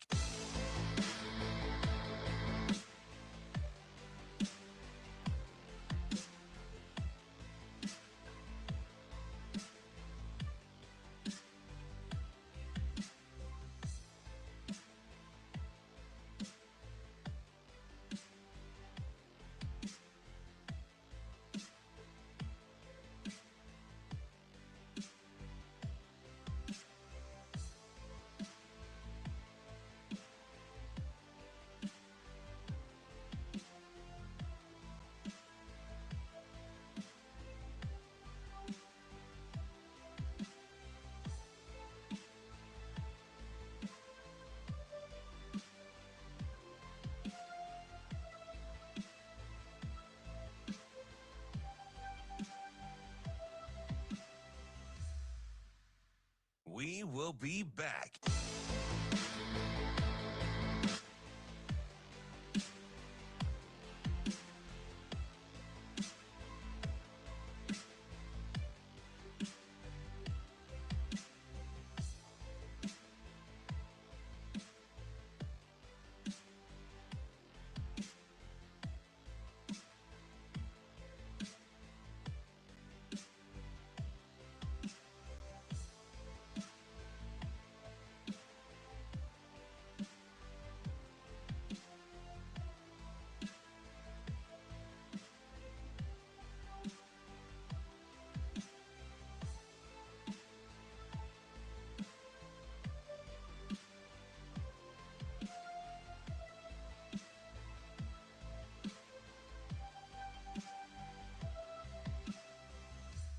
We will be back.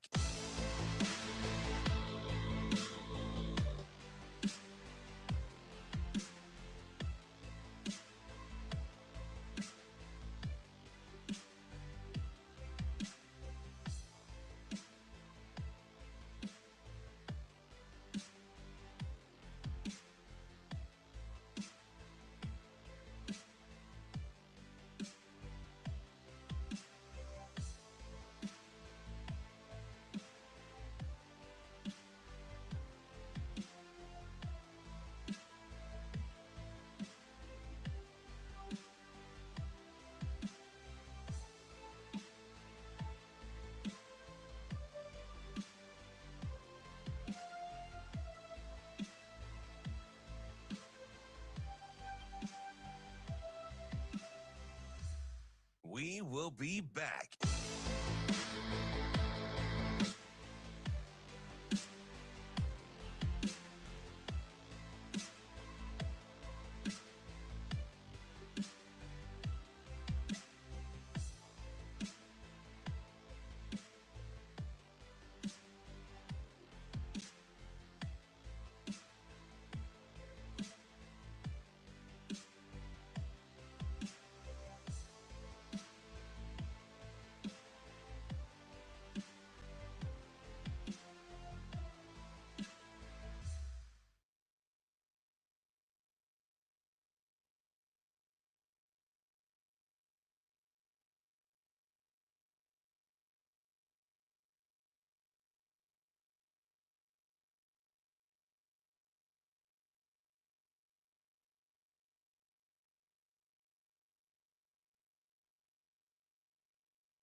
You're listening to Hurrdat Sports Radio.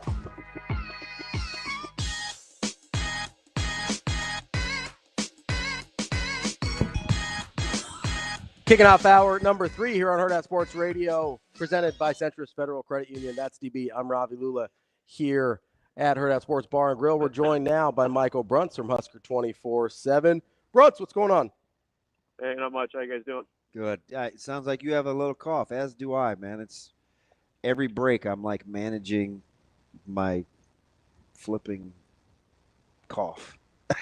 Yeah, it's the back to school crap. It's like the youngest brought it home and it's been passing it around. It's like a three man like phlegmy weave. What we're doing here. A 3-man phlegmy weave. That is. It's a really gross incredibly visual. gross and funny at the same time. Yeah. So, hey, hand all off. right, though. Wow, Bruntzy. Wow. All right. We're just trying to get inside the numbers, right? We got all these basketball heads around here tonight, Bruntzy. You think the fans get the sense that this one, Nebraska's got to have it, right? I mean, you want any aspirations of making a Big Ten, postseason run, you got to have the night, right? Yeah, no, I mean, I think with the way things have gone recently on the road, I mean, every home game, no matter who it's against, is gold, So they got got to get this one. They got to kind of get their heads right a little bit, I think. It's at least the last couple of years, it's been kind of, Fred's teams have generally, I think, been pretty even keel, and this version's just kind of been all over the place. So, they need something good to happen, and I think Rutgers they're a challenging team, but I mean, getting them at home, I think is good for Nebraska, and to clear out whatever that they're kind of dealing with. I mean, the stretch of games, like I was thinking, like, man, if they just went like 2-2 in this 4-game stretch, I think you'd feel okay. But tonight's a big one, and the more kind of going into the conference season, I thought, like, if you get to 10-10, if you go 500, you got a pretty good chance of being in the conversation at the end. And maybe you steal one on the road, but they've made it look difficult the last few times out, and they need to figure out a way to kind of get right a little bit. That's interesting, because I think we forget, based on Iowa and Purdue, that Nebraska's still top 50 in field goal defense. And you're facing a team in Rutgers that doesn't shoot it from distance particularly well.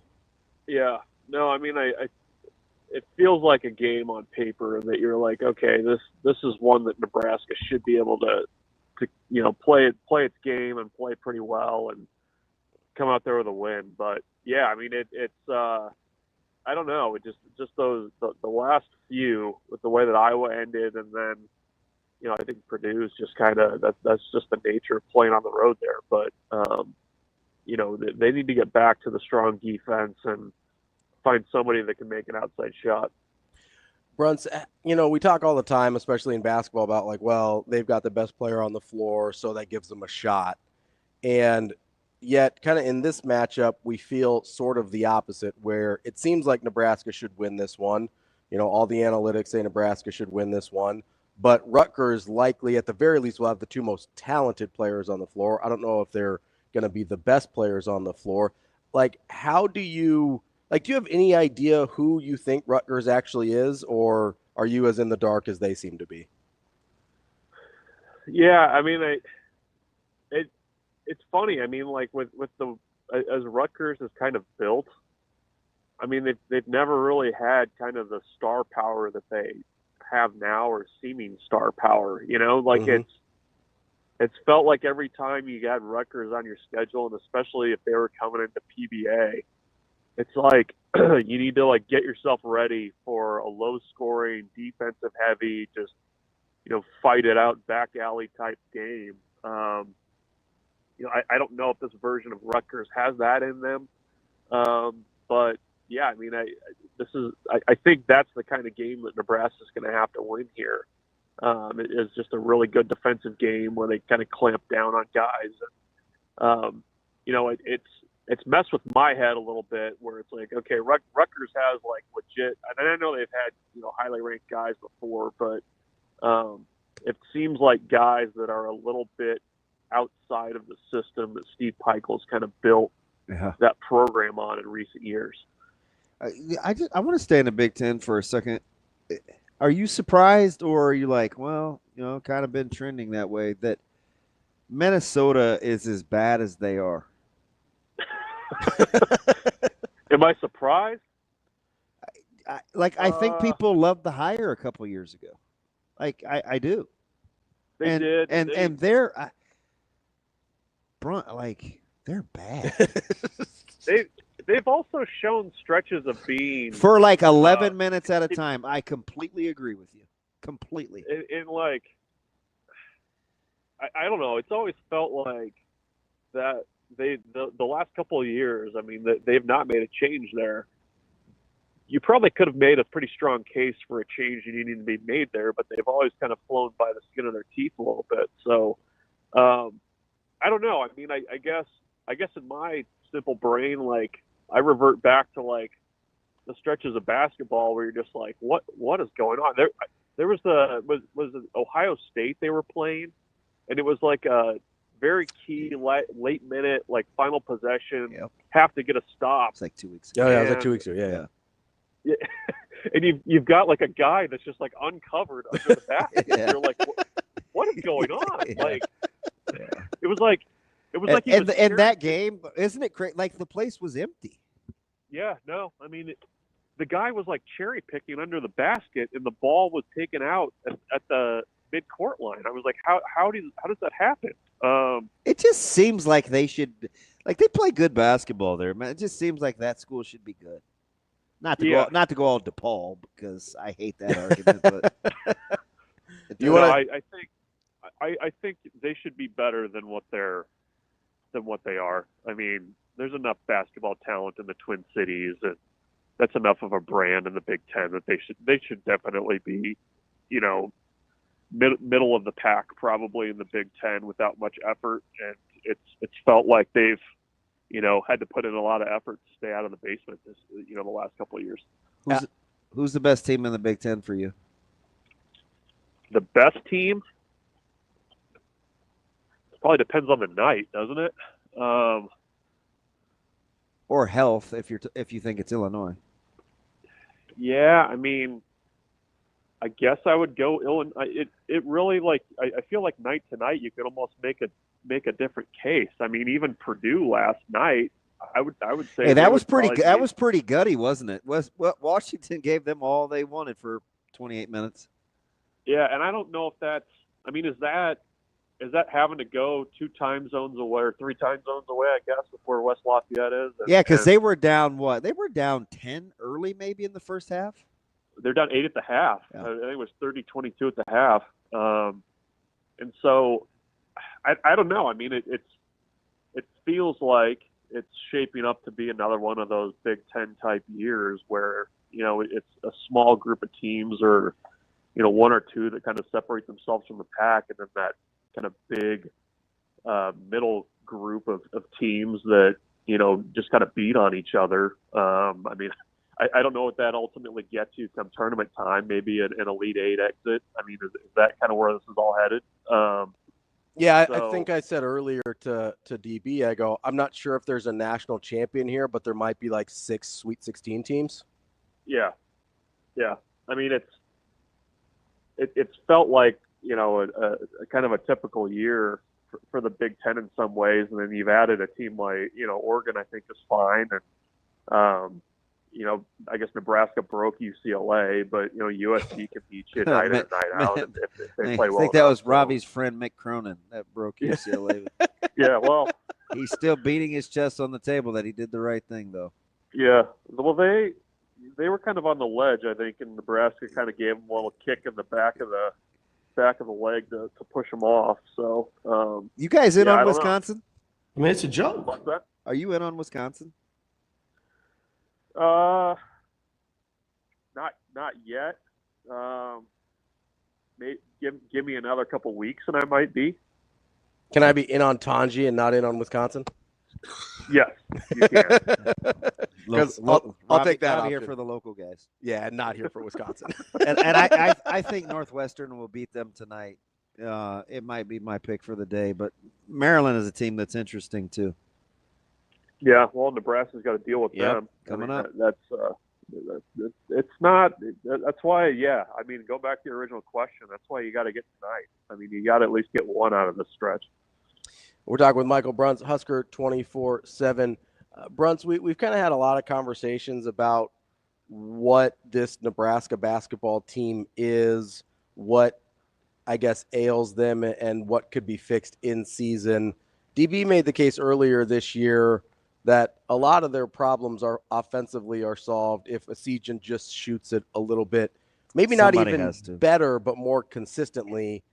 Is that? Do you think there's a fix that simple to it, or do you have a little bit more concerns? They still guard him like a shooter. Imagine if he just makes a couple. Yeah, well, and I mean, he's still playing in other areas okay, in spite of the fact that he's not really making anything. What was it?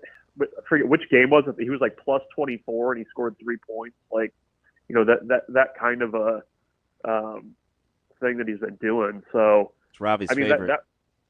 That would help a ton. just getting him to knock down some shots and shoot him with a little bit of confidence. Because otherwise, I don't know what it is. I mean, is it Bryce taking on even more of the scoring load right now? I mean, I don't know that there's just one simple fix besides just like, look, you're going to have to make a few shots at some point. Something about like Bryce's his temperament or his feel. He doesn't seem like a volume guy, but boy, don't you just want him to be? Yeah, I mean, he's not. I don't know if it's kind of an easy, juxtaposition. I mean, he plays very relaxed, and he doesn't have that that pet away in him. You know what I mean? Yeah. Like he's cool going like 6 of 14, right? And you want him to be like 9 of 20. Yeah, well, he's got to get to the line. Yeah, that's to make that work. Sure. And so, yeah, that's the thing.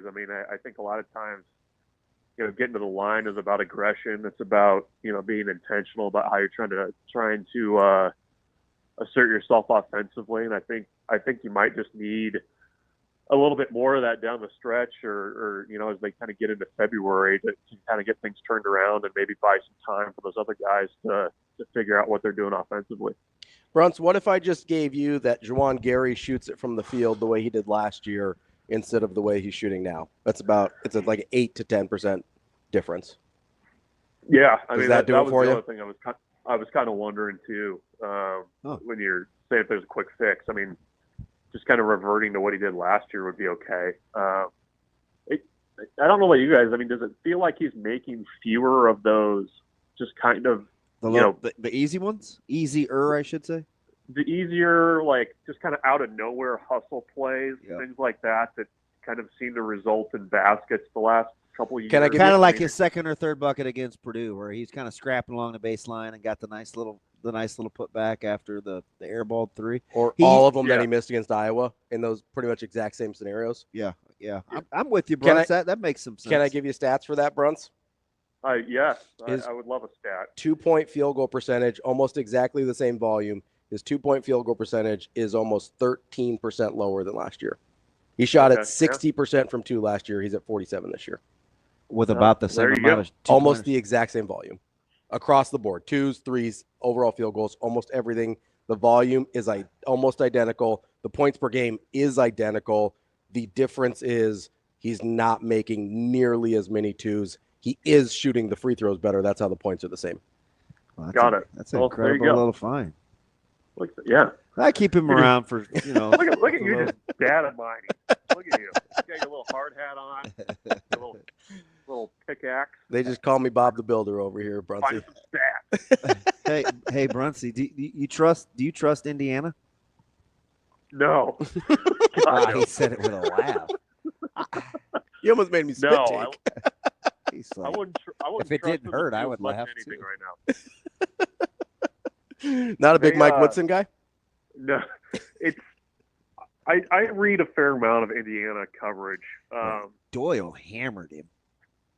Yeah, well, I mean, I think it's but there's when Nebraska football has been wandering in the wilderness trying to find itself and not being successful, the tone is eerily similar between Nebraska football in those situations and Indiana basketball right now. Like it's I think the best, if you say like what's the basketball comp of Nebraska football, to me it's Indiana basketball, and it's not good. It's not good there, and it's not good especially because I know they spent a lot of money this offseason to kind of build that team, and it's not they're not getting the return on the dollar there that they probably need to be getting. So it's I would not trust them. I'm not in on them, and that's where I get that's where I start and stop with Indiana basketball right now. Bruntz, so I'm glad you brought that up. Somebody else, it might have been, I don't know, maybe you and BC talk about this or something a lot, or Shafe, I don't remember. I think it was one of your colleagues brought up this sort of same comparison between Indiana basketball and Nebraska football. But a lot of times the narrative here with Nebraska football is, oh, there's inherently things about Nebraska that prevents Nebraska from returning to that. From the outside looking in, do you think anyone thinks that about Indiana basketball, or is it just, hey, you just have to get it right for once? Yeah, I don't know that there's anything that's inherently that way about Indiana basketball. I mean, if anything, I think it might be their own their own attachment to the past in some ways. That sounds familiar. Yeah, I mean, it does. But I mean, I think it's easier to turn it, right? In basketball, it should be. I mean, if you're, considered a fading blue blood program, you would think that with the right people in charge and getting that head coach correct, you'd be able to find some success there. I mean, I know everybody was really quick to get Tom Crean out of there, but I mean, I would guess his success, this level of success that he had for a little bit of that stretch would feel okay right now. So I don't know. I mean, I think it's I guess I don't. I'm not throwing in the towel on Indiana basketball overall. I mean, I think there's definitely a way that they can get back, and they should be able to. But for whether it's leadership or just not kind of adapting to the direction of college basketball. I mean, I think that's part of the struggles. Bruntz, before we let you go, I want to flip over to football here. If you're going to play this game with Nebraska, and you obviously you're ramping up the competitiveness. You've got bodies. You've got to get to 105 before the start of fall camp. Would you change or tweak the way that you do spring ball as kind of more like philosophically? Do you think how it's set up has to change in order to breed and weed competition? You mean in terms of like the way Nebraska practices and things like that? Just I think teams in general, maybe. I'm not going to go as far as to say tryouts, but I mean, it may. I know it sounds stupid. I don't think you want to say the word, but I mean that's kind of where it's trending, right?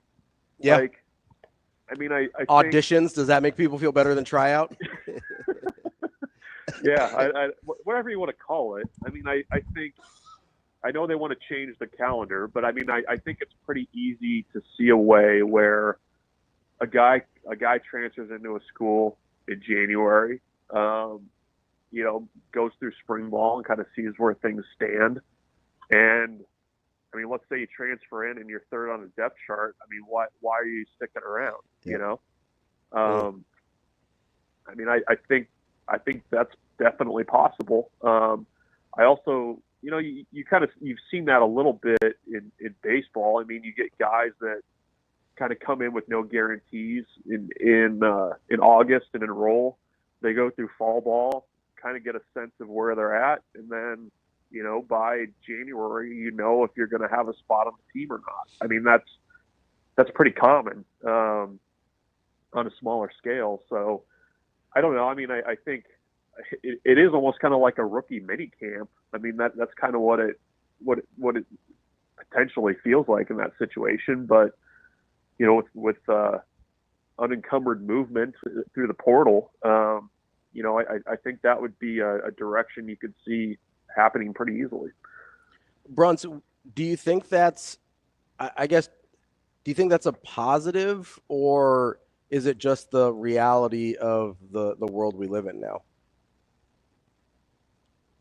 I mean, I would say it's probably not a positive, but I mean, that's the result of the way things are going. I mean, I think that's kind of the the last few years with all the changes they've had. I mean, it feels like there's been a lot of things that have happened that are kind of unintended consequences. And, I guess maybe, it benefits the coaching staff where if there's a guy that you bring in who's kind of let's just say a really high level athlete that maybe hasn't put it together yet. You kind of do the speed dating thing in spring ball, see if it works, and if not, then you you move on. I don't know. I mean, it's probably not what I would say is ideal for college football, but that's potentially the world you live in now. So you kind of adapt to it and take advantage of it, I guess. I mean, maybe for a kid though, it's you know, if you're trying to find the right spot, you know, you can maybe try out some places and see what sticks and what doesn't. But it doesn't help for continuity and, you know, building culture and all the stuff that's important to football too. Bruntz, before we get you out of here, clearly Denver exceeded expectations. When will you relax, or have you already relaxed on Bo Nix? Oh, I've been fairly relaxed there. I mean, I think he's a guy you can build around. I mean, I don't think there's a ton of question there. So I'm chill. I'm chill on Bo Nix. Did you feel like you left some points out there against the Bills? Yes. Yeah. The little tease of the opening drive going the way it did was particularly hurtful. But yeah, they left some points there for sure. I mean, it felt like it was like a good stepping stone into whatever next year is, which is probably a wild card spot and win when you get there. If I'm being a little bit prudent there. Yeah. What's going to happen in Pittsburgh, by the way? What's going on there? I don't know, Bruntz. I've been blaming whatever's going on with my head on the fact that I'm sick of seeing the Steelers pop up on every talking head show. As if, what happened? You know what's funny is they've haven't been good for so long, but they garner so much national interest. It's like, I don't know. It's wearing me out, Bruntz. I can't even watch the news. Yeah. Well, you guys had Ross. You had your chance. That's Michael Bruntz, Husker 24/7 with. Hey, thanks for the help with the payroll, though, buddy. Quite the walk-off. As long as our check keeps cashing, we're happy to keep writing them. Wow. That's Michael Bruntz, Husker 24/7. We appreciate it as always, Bruntz. We'll talk to you later. Thanks, buddy. Yep, see you guys. More Hurrdat Sports Radio coming up next.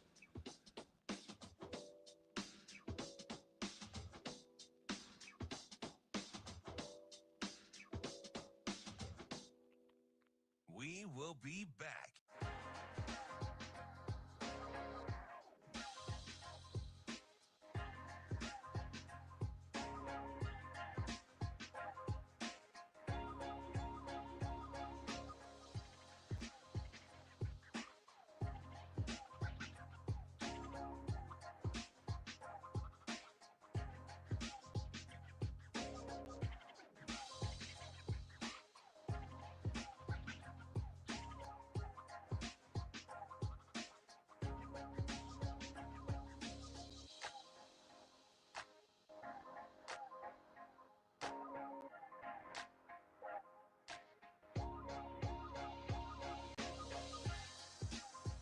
We will be back.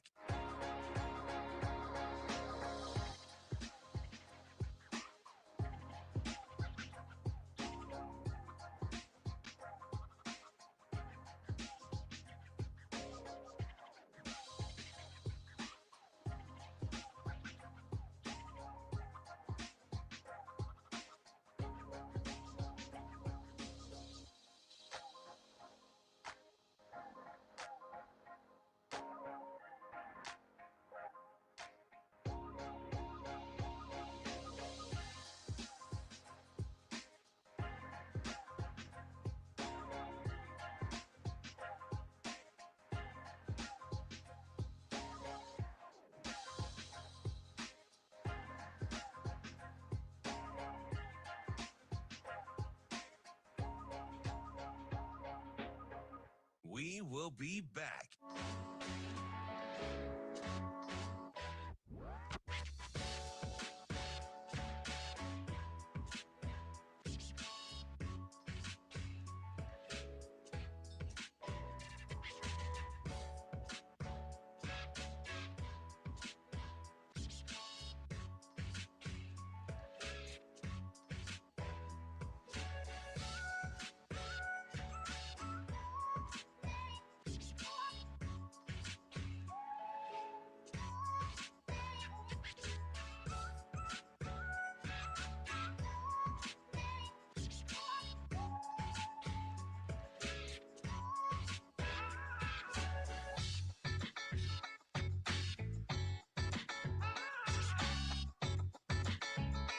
We will be back.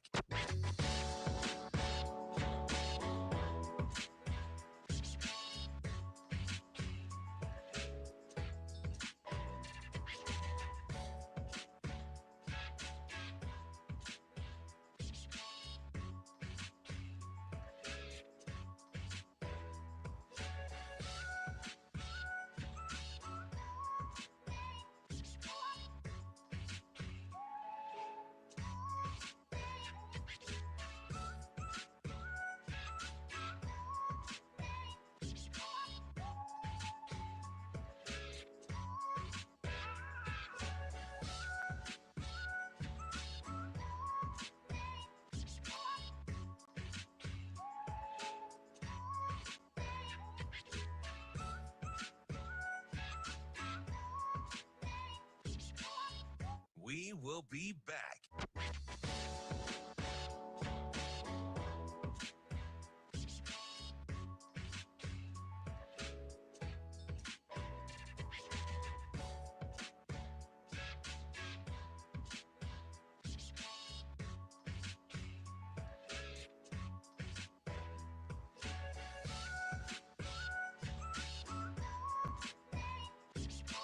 We will be back.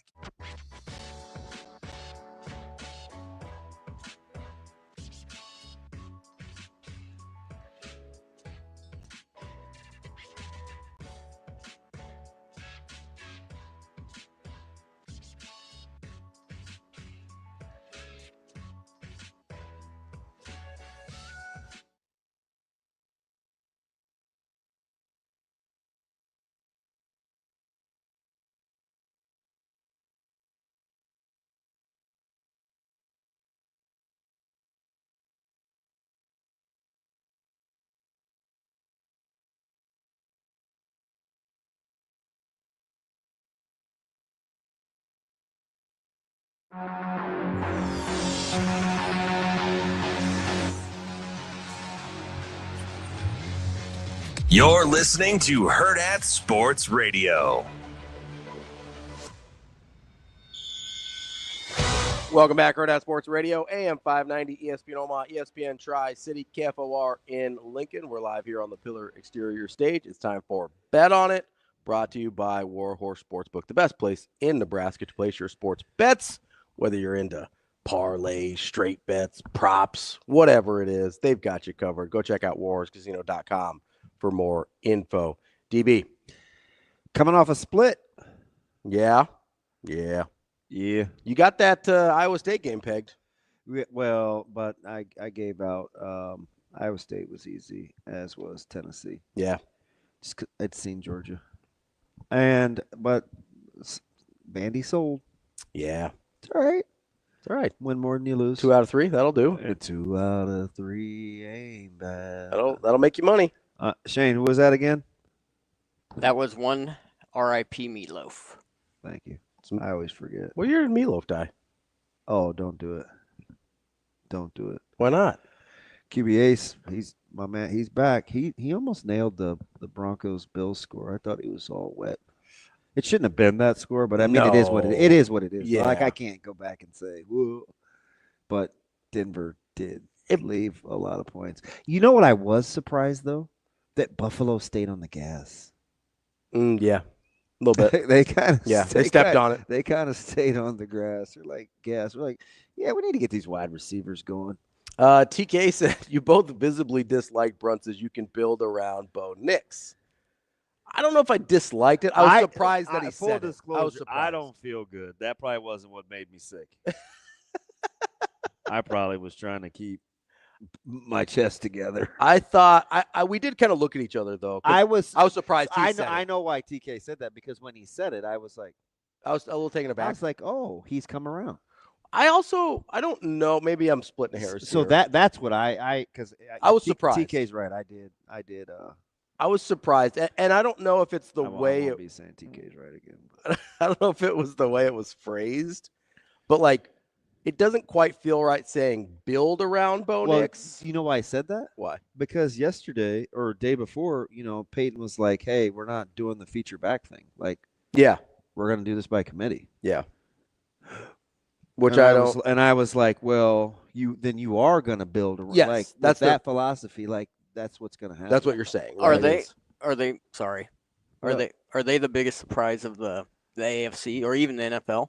Not the NFL, but the AFC for sure. I don't know. I'm telling you, nobody saw it coming. You guys are selling on the Rams. And it's not because I called it. The Commanders will get all the run, and that's fine, right? Yeah, that was your worst. That was my worst to first, so I'm happy. That's good. But it's not it's in my opinion, it's not a better story than the Rams. What the Rams have been able to do, with their youth, their injuries, and how they played without their best players is incredible. So I think the Rams is definitely the best story over the course of a couple years because this build that they had, especially after they were left for dead after mortgaging the farm that's 100% why, right? Because everybody looked at what they did in order to win the Super Bowl, and they're like, worth it. You won the Super Bowl. It's going to be rough for a few years. We were talking about McVay leaving because we're like, does he really want to go through this with that team? Yeah. They're going to be terrible. And then all of a sudden, it's like, oh, no, the Rams are still good. Yeah. That's incredible. It's like genuinely. They're a heck of a story. Because they did mortgage their future. And then they went and decided, like, we're just going to find good players later in the draft anyway. It doesn't even matter. Yeah. Oh, Aaron Donald, maybe one of the best defensive players to ever live, retires. Not a big deal. We're fine. We're going to draft a couple of guys from Florida State, and it'll be fine. Like, it's unbelievable what they've done over the context of, like, 3 years. Dang, QB Ace might be my new degenerate. What'd he say? Look at this bad boy. I saw he took Nebraska minus the 8.5. You guys in these parlays, man. NFL, he's got an NFL 4-teamer. Chiefs, that's losing. Commanders, I'll ride with you. Rams, I like it. Ooh, Bills. Which do I like least? The Chiefs laying 8.5 or the Bills on the money line? I think you like the Chiefs laying 8.5 the least. I do, actually. Yeah. Because, Josh Allen's capable of anything. Yeah. I just don't know. And it's at Buffalo. I just don't know how they're going to slow them down. I don't think they know either.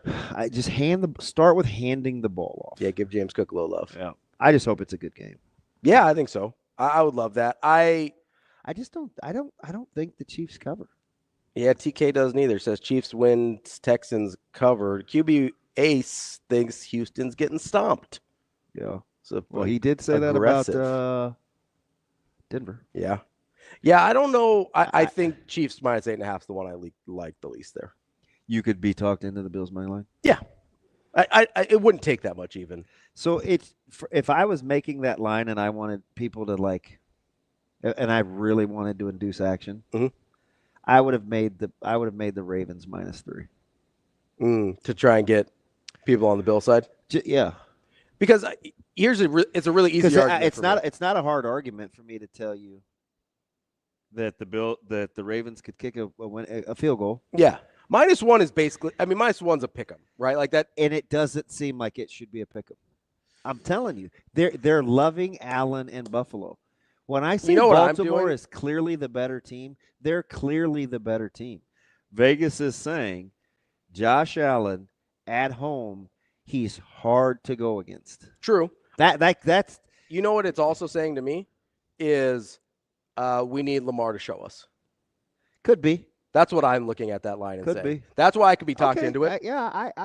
I wouldn't tell you you're crazy. That's why I could be talked into the Bills, because if you're just telling me, hey, you've got Josh Allen, who you've seen, hasn't made a Super Bowl either, but seen be more successful in the playoffs, at least the narrative, than a Lamar Jackson. He took, the fact that they lost to Do you care if Zay Flowers plays or not? Yeah, I do, yeah.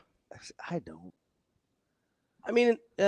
Why not? I'd always take him. Sure. Don't get me wrong, but it doesn't sway me. Doesn't move your needle much? No. You wouldn't change. I would always take him, but you wouldn't change the line on it. No. You're okay with Ravens up to -3 no matter what. They've proven that they can play without him. Yeah, my issue is just I trust Josh Allen at home more than I trust Lamar Jackson in the playoffs. I see what Lucas is saying. Mm-hmm. So because he's told no lies, except for the feeling thing. But he said it's a feeling, so I'm not going to hold him to it. He's like, hey, I have a feeling the Chiefs will cover. They're full strength for the first time all season. Andy Reid on a bye is almost a lock. No real eyes in there. Mm-hmm. The number should be 10. Okay. And it's not. So why is it not? That's your question. Because they think people will think like Lucas. And Vegas knows. It's not scientific. It should be a little more. Why is the Chiefs coming off a bye with Andy Reid getting a smaller number than the Commanders and Lions? You know what's really funny, and I is when I see. Ouch. Oh, easy there. Sorry. Breathe. Something's wrong. I am. Knock it off. Knock it off. It's funny because when you see a line, you go, okay, it's 8.5. I think it should be 10. What a lot of people will look at and they'll say, oh, free money, which is what I do a lot of the time. Yeah. And you say it's smaller than it should be for a reason. I mean, how many people haven't said this week that the Chiefs are due? Yeah. I don't totally trust Chiefs margin of victory, right? I look at them, I go, that seems like a team all year long that just has found a way to win. That's not a beat people's heads in Chiefs team. Remember when we were talking about like the best teams and then that the Chiefs will always be the Chiefs and how I told you it was scary. I gave you all those ages, the top 13 youngest teams in the league, and the Chiefs were sixth or seventh. Yeah. But they have Mahomes as a quarterback. Yeah. And so St. Louis Jordan, who is a diehard Chiefs fan. Sure. Sent me the 2022 draft. And he goes, yeah, this draft right here is going to keep these guys in business. And they whiffed on who? Complete swing and a miss. In 2022. Sky Moore. Oh, yeah. The wide receiver. Go look at the rest of that draft. I'll have to look it up. It's silly. Is that Baldwin? Ed Cheval and who else is in there? I'll look it up. But it's stuff like it. That's the kind of stuff they do. Yeah. Right? That's what you do when you're a good organization. 26-year-old roster. Plus Mahomes. With Pat Mahomes. Yeah. And all those guys in 2022 were rookies, second-year players last year. Yeah. You got McDuffie, got Karlaftis, whiff on Sky Moore. Pacheco was in that class. Yeah. It's pretty good. Chenal was in that class. Yeah, that'll get it done. That's some stuff the Rams would do. I mean, just a casual Pacheco in the 7th. Yeah, the Warhorse lock. I gave it away early. Your Northwestern Wildcats catching 2 at home from the Turtle. No need to fear Maryland. Don't fear the Turtle. Take Northwestern. That's Bet On It, brought to you by Warhorse Sportsbook. That's DB. I'm Rob Lulla. We'll be back with more Hurrdat Sports Radio.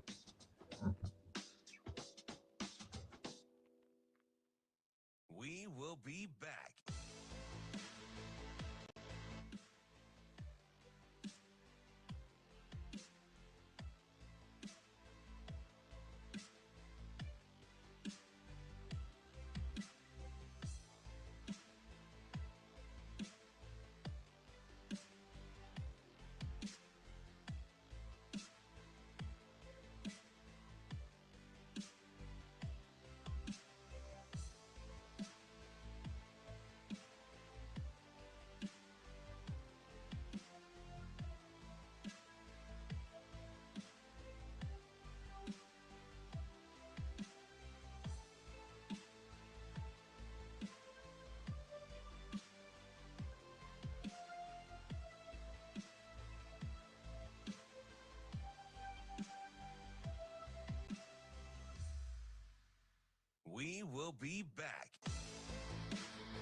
will be back.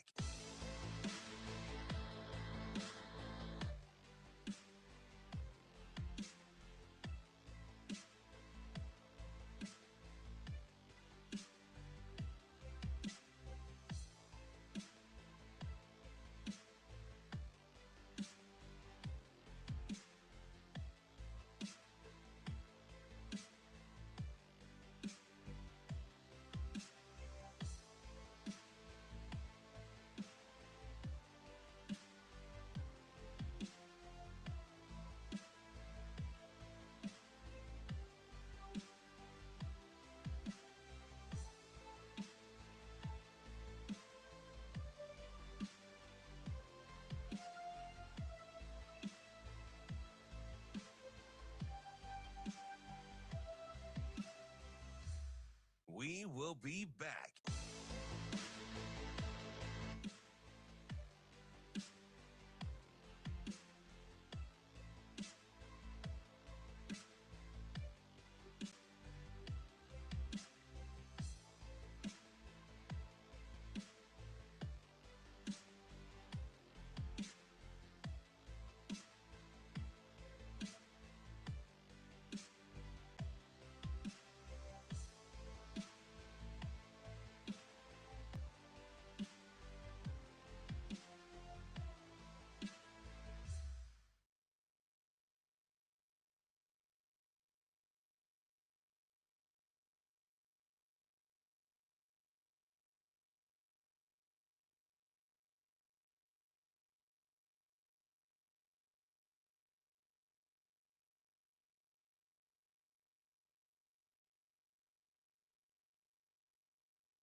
You're listening to Hurrdat Sports Radio.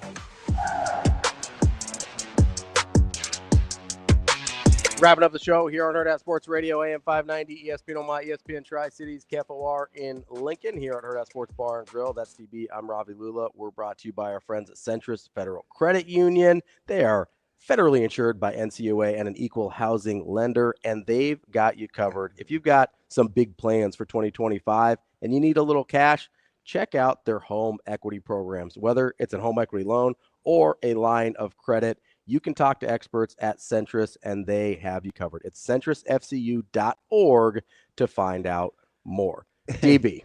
Can I get the question one more time? Okay. Is that where you're going? No. I was going to tell you something funny Ken said. I've never heard. So do we have ads that are in Spanish? I don't know either because I can't hear. It's just funny. You'll have to ask him which stream he's listening to. Okay. Because I don't know if he's listening to like the 590 app stream, I think those commercials are different than if you're listening to like TuneIn or YouTube or what. So I need to know what stream he's listening to so I can ask somebody about the Spanish ads. That was funny. I just laughed. Well, it's because of how he said it. He goes, the show's in English. That is what it was.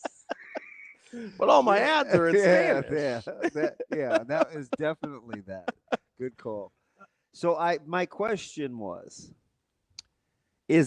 are you more if the Faves win, if it's Philly and Detroit, would you rather who's got the bigger range in terms of how they play, inside versus outside?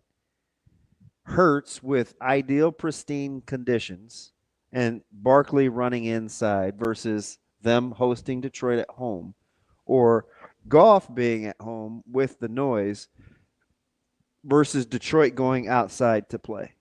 And I'm trying to make the case to Ravi that outside in just average conditions or not great conditions, I think Detroit's offense would still be better than Philadelphia's. Inside in Detroit, even though I know Detroit is really good, I'd rather have Hurts in better conditions.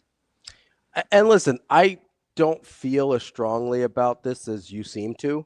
Like, you've brought this question up several times, so I think it's something you've thought about a lot. Because The reason I did is Yeah. because everybody figures it's such an advantage for Detroit to be at home because of the noise. But it is ideal conditions. It is. And maybe I'm thinking about this too basically. Ideal conditions, and they're down players on defense too. You got to remember that. I think people just think Detroit's good, and they're right. I'm thinking about this. I don't want Hurts throwing the ball and wind and drizzle and rain. I guess my thought is, if I you're trust Goff to do that more. Yes, but I trust then Philadelphia to run the ball, and that's better. They have a go-to in the bad conditions, and not that Detroit doesn't. Obviously, like Gibbs. Can you imagine Detroit just leaning on Philly with those graders and some? Yeah, I mean the offensive line is for Detroit certainly Detroit's just good, right? Yeah. I think to your variance point, I think there's more variance in what we might see from Philadelphia, and so. If you can give me conditions in which Detroit might be a little less good, slow down. Because what's the question is okay, how is Philly going to slow down Detroit, right? So maybe they can't, maybe the weather can just enough to make that worthwhile. The Rams caught a break too because the weather forecast is better, at least right now. Mm-hmm. What's today? Thursday. Yeah, the weather forecast. It's not terrible. Yeah, 37 and maybe some precip. Which January in Philly, you'll take that all day, right? I mean, no doubt. It did. The wind was 7 to 10. I'm like, that's way better. Yeah, than super it was reasonable. 4 days ago. Super reasonable. I do really like Los Angeles here. You've talked yourself into it. Yeah, I think it's just, I don't know. I just think they're good. They're pretty good. I don't know if I would take them. Like if I'm doing a money line parlay, like we were talking about with B, I probably do take the Rams there, just because the payout's so much different. So I like the value better. They're clearly well coached. They've got good talent. It's young, but they can. And here's the sneaky little thing: they can get in some nickel too. Well, here's the other thing that I like is, I know we look at Jalen Hurts. We're like, okay, made a Super Bowl, good quarterback, whatever. I don't know that any of us are super sold on Sirianni, even though they've won a lot, right? But I look at the Rams and I go, okay, championship quarterback, championship head coach. At some point, does that matter? Like at some point, if I'm looking at these teams fairly equally, do I lean on, I trust Stafford and McVay more than I trust Hurts and Sirianni? Like at what point does it come down to that?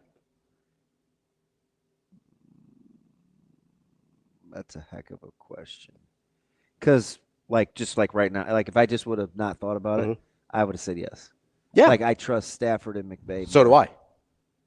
Like I don't think about that as a variable with the Rams. I do think about Hurts and Sirianni as a variable with the Eagles. I think about McVay, Stafford. That's a given. I know man that. Kyra, is he going to hang on to the football? That would help. That's what I worry about. That would be useful. Just like a little tricky turnover. But I trust, like, those two to me are a given for the Rams. I don't feel that way about Hurts and Sirianni. I do know somebody not named Puka is going to have to get involved in the passing game. Probably need to get open a little bit. It's a good secondary in Philadelphia. And good pass rush too. Like they've got that's a really good team. That's why this feels weird. That's my pause. Yeah. That's why this feels weird, because Philadelphia's good. Like Philly's really good. And they can run it down your throat. And like there's a lot of things you don't probably have good answers for if you're Philly. As Cynthia said, you've got a Rams defensive line that absolutely ate against Minnesota. That probably isn't going to be the case against Philly. Certainly not to the same degree. Yeah. So how much difference do you have to make up there if you're the Rams? I don't know. What I do know is you don't want to throw the baby out with the bathwater. Long term, I look at it and I go, okay, maybe in a one-game sample size, this still goes Philly's way. In terms of what I usually judge NFL franchises by, do I trust your head coach? Do I trust your quarterback? The Rams, for me, that's the Rams, no question. How is the total in the Chiefs game only 41.5? With a 8.5-point line? Yeah. Yeah, that's odd. I'm telling you. That's strange. Something, I don't know. That's a strange number to be at with that. There's a strange total to be at with that number. Because the Texans can score. They won't, but they can. They can. So you sit there and you go, okay, they're saying what's the expected score? And what if it's 24-16? That's about right. I mean, it gets you at 40, and it's 8. 24-17 or 25-16. Won't be 25. Yeah, you're gonna end up with a weird number there. So it's I don't know. 24-17 gets you to 41, but then the Texans would be covering there. Like, do the Texans get more than 2 touchdowns against? That's the question. Can the Texans score 3 touchdowns against Kansas City? That's basically what you're asking. On the total. The Lions and I mean even the Ravens and Eagles are 43 and a hook. Yeah. It's a full 2. That's 2 full more points. Bills Ravens is 51.5, which that's a lot. It's a lot of flock going on. It is a lot, and I also kind of like the over. Do you?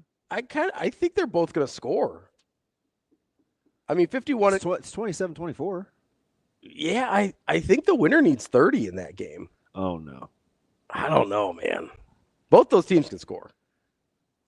I almost want to double up. Now, if I could take 40-80, I definitely would eat. I'll give you 40-60 that the winner in that game needs 30.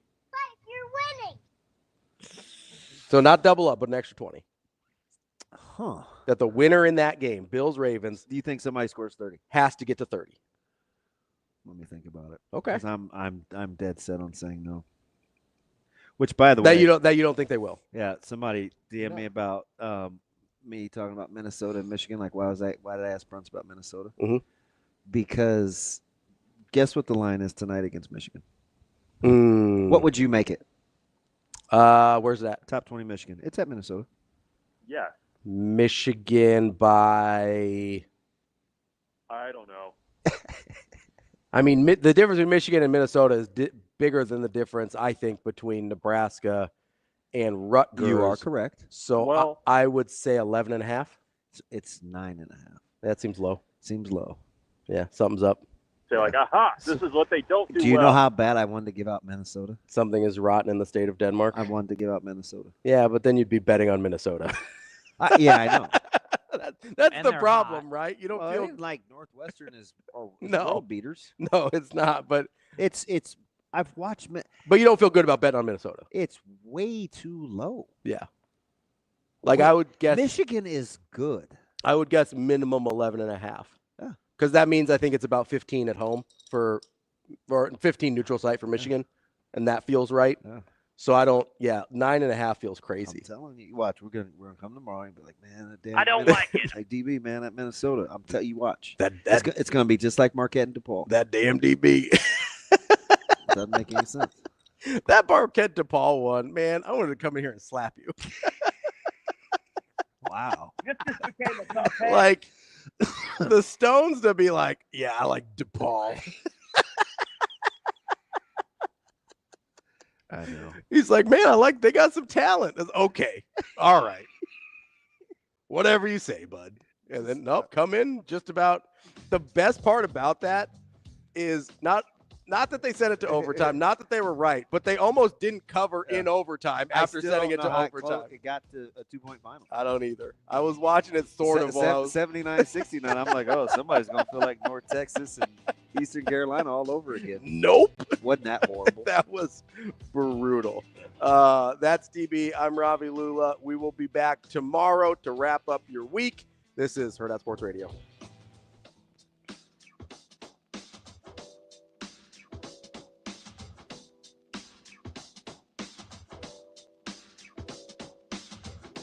See you. Have a good day. Love you.